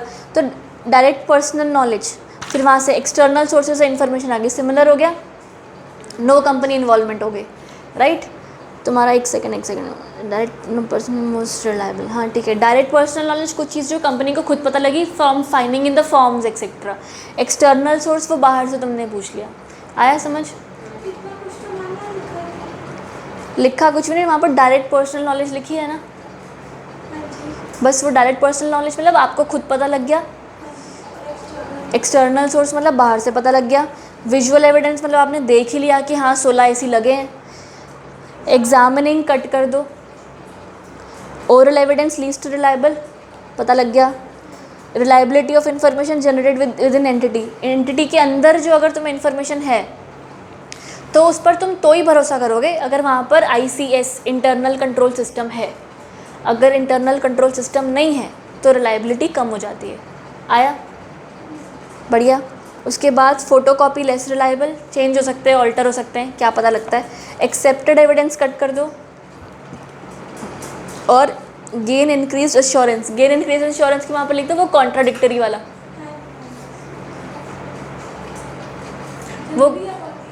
वो कॉन्ट्राडिक्टरी वाला ही पॉइंट हो गया कि अगर कॉन्ट्राडिक्टरी है तो और एविडेंस ढूंढ लो तो तुम्हें पता लग जाएगा कि सही क्या है।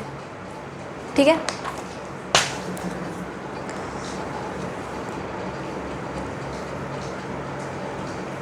आ गया? हो गया? ख़त्म?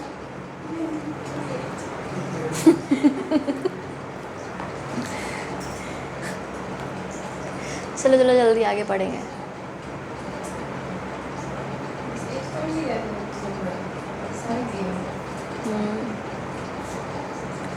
ठीक है, बस वो 2 पॉइंट्स कट कर देना, बाकी हैं। उसके बाद तुम्हारा नेक्स्ट पेज आ जाओ। बाकी थोड़ा बहुत रीड और एग्जीक्यूटिव समरी शुड इंक्लूड लिखा है ना। After discussing the executive summary the audit certificate, हाँ शुड बी, ऊपर वाला पॉइंट पढ़ रही हूँ मैं, ऊपर वाली line. After discussing the executive summary of the audit certificate should be signed by the auditor and by the management और person authorised by the management of the company. एक समरी बन जाएगी, वो समरी के अंदर ये सारी चीज़ें आ जाएंगी। ठीक है, इसको बस एक लर्न मार्क कर लो। ठीक है, कि इसको एक बार कुछ पॉइंट्स याद कर लेना इसके, हाँ रट्टा मारना है। उसके बाद different stages of communication discussion. पहला प्रिलिमिनरी ड्राफ्ट, यहाँ पर लिखा था ना अभी प्रिलिमिनरी ड्राफ्ट पढ़ लोगे, क्या है? कुछ नहीं है, पहला ड्राफ्ट तुम्हारा बना है। उसके बाद एग्जिट मीटिंग हुई, फिर एक फॉर्मल ड्राफ्ट बनाया, फिर एक फाइनल रिपोर्ट बन गई। शाबाश। आगे ऑडिटर रिस्पॉन्सिबिलिटी। ऑडिटर रिस्पॉन्सिबिलिटी का क्या मतलब होता है कि देखो हमेशा जब भी तुम ऑडिटिंग करते हो, मैं तुमको एक चीज़ बताई थी क्या सैम्पलिंग मेथड होता है।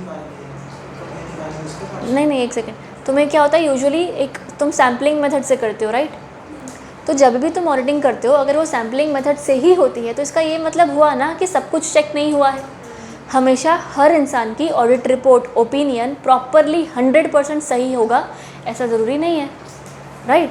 तो इसलिए ही हम यहाँ पर ऑडिटर रिस्पॉन्सिबिलिटी के बारे में बात कर रहे हैं कि आप जब भी एक ऑडिट रिपोर्ट बनाओ उसके एक रिस्पॉन्सिबिलिटी स्टेटमेंट आ जाएगी कि इसके अंदर रिस्क है, मैंने सब कुछ चेक किया है जैसा चेक होना चाहिए है, पर ऑफ कोर्स एक मैटर ऑफ एरर हमेशा रहेगा, मेरी कोई गलती नहीं है। आया बात समझ? बस इतनी सी बात।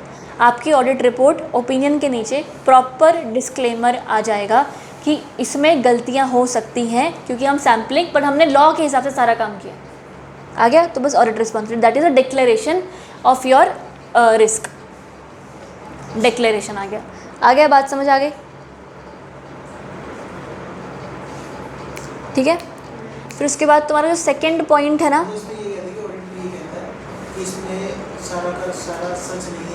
नहीं सारा सच है, सारा चेक किया है, पर गलतियां हो सकती है। ठीक है, आ गया? उसके बाद जो तुम्हारा सेकंड पॉइंट है ना उसका वही मार्क करो सिर्फ, प्लीज़ दोनों यहाँ पर एक बार फटाफट ध्यान दे दो।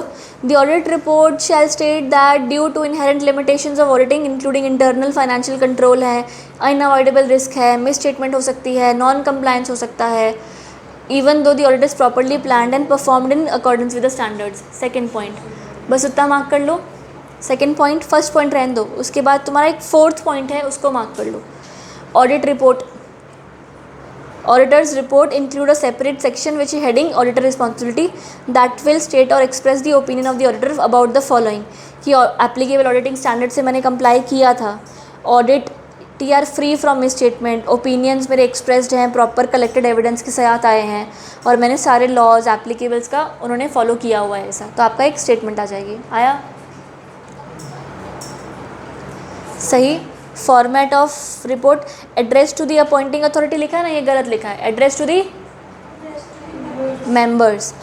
ठीक है, unless otherwise specified in the auditing engagement letter. ये रहने दो, आगे आ जाओ। सिग्नेचर ब्लॉक मार्क कर दो, तुम्हारा फोर्थ पॉइंट है काम का। सिग्नेचर ब्लॉक, ठीक है, सिग्नेचर ब्लॉक का मतलब तुम वहाँ पर एग्जैक्टली सिग्नेचर होगा, वो उसमें क्या क्या इन्फॉर्मेशन होगी, तुम्हारा नाम लिख दो वहाँ पर, या तो मार्क्ड है सारा, हाँ ठीक है, तो लिखा हुआ है ना, नेम हो गया, डेजिग्नेशन हो गई, सर्टिफिकेट ऑफ प्रैक्टिस हो गया, ACS FCS हो गया, पीयर रिव्यू सर्टिफिकेट हो गया और डेट और प्लेस हो गई, ठीक है। तो वो दोनों पॉइंट्स, 4th और 5th पॉइंट मार्क कर लो। तुम्हारा वो कोर्ट ट्रिब्यूनल वो सारा आ जाएगा। उसके बाद सब कट कट कट करके लास्ट में एक लिखा हुआ है वहाँ पर साइंड बाय, वो एकदम लास्ट पॉइंट्स में मार्क्ड है। ये एड्रेस को फिर मैंडेटरी हो गया। हाँ, मुझे एकदम जो तुम्हारे तेरा 5 6 7 8 पॉइंट है ना, उसमें सारी चीज़ें लिखी हैं कि एग्जैक्टली क्या क्या जाता है, देखो, ठीक है। एक चीज़ सुनो, अभी समझो एक चीज़ जो अलग चीज़ है। क्या तुम अकेले बंदे हो, अकेले CS हो जो जहाँ जाके इंडिविजुअल जो अपना काम कर रहे हो, ठीक है, कोई और बंदा साथ में नहीं है, अपना काम करते हो। तुम अपना नाम लिख के आओगे, मैंने ऑर्डर किया, मेरा सर्टिफिकेट, मेरा COP, मेरा ACS, मेरा FCS, राइट। मान लो तुम किसी और पार्टनरशिप के साथ जुड़े हुए हो, तो तुम फिर पार्टनरशिप का नाम लिख के आओगे, समझ रहे हो।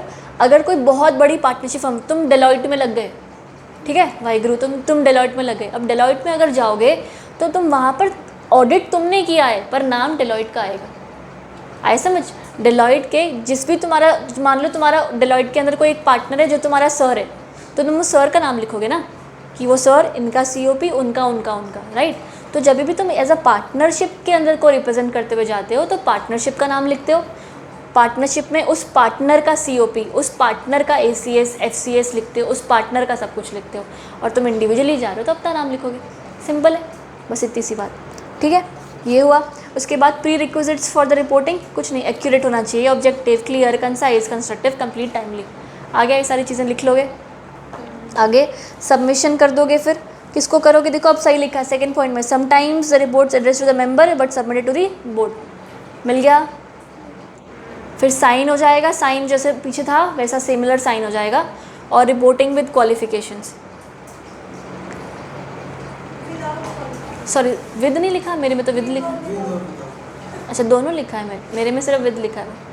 रिपोर्टिंग विद विदाउट क्वालिफिकेशन में वही क्वालिफिकेशन और एडवर्स रिमार्क आपने डाल दिया है इसका हाँ तो चलो कुछ नहीं, उसके अंदर क्या लिखा है कि अब सारी विद क्वालिफिकेशन है, विदाउट कर रहे हो तो मार्क कर दोगे ना। ओपिनियन बता दिया, स्कोप बता दी कि रिस्ट्रिक्टेड था, क्या था।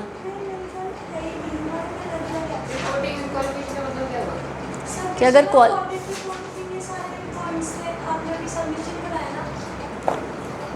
हाँ हाँ, उसके बाद एक हेडिंग वाली आएगी, साइनिंग ऑफ ऑडिट रिपोर्ट। वो साइनिंग वो नहीं पढ़ा है मैंने, उसमें वही है जो पीछे साइनिंग में था, जो मैंने तुमको बताया ना कि फर्म का नेम आता है, राइट, वही है, ठीक है। और उसके बाद रिपोर्टिंग विद क्वालिफिकेशन लिखा है मेरे में, वो है। अब वो बस इंपॉर्टेंट मार्क कर लो और वो सेम है सारी चीज़ें वही हैं। क्वालिफिकेशन, रिजर्वेशन, एडवर्स रिमार्क जो भी आपका जाएगा वो प्रॉपर्ली बोल्ड इटैलिक्स में लिखा होना चाहिए। अनेबल टू एक्सप्रेस ओपिनियन हो तो मेंशन करो। Scope of work required to be performed is restricted, कि क्या क्या आपका काम था वो स्कोप मेंशन होना चाहिए। सच लिमिटेशंस आर मटेरियल तो मेंशन करो, वही सेम लिखे हुए हैं पॉइंट्स। आ गया, शुक्र है भाई, रुक ख़त्म चैप्टर, शाबाश। मैराथन ही हो गई है, इसको बंद कर दे प्लीज़।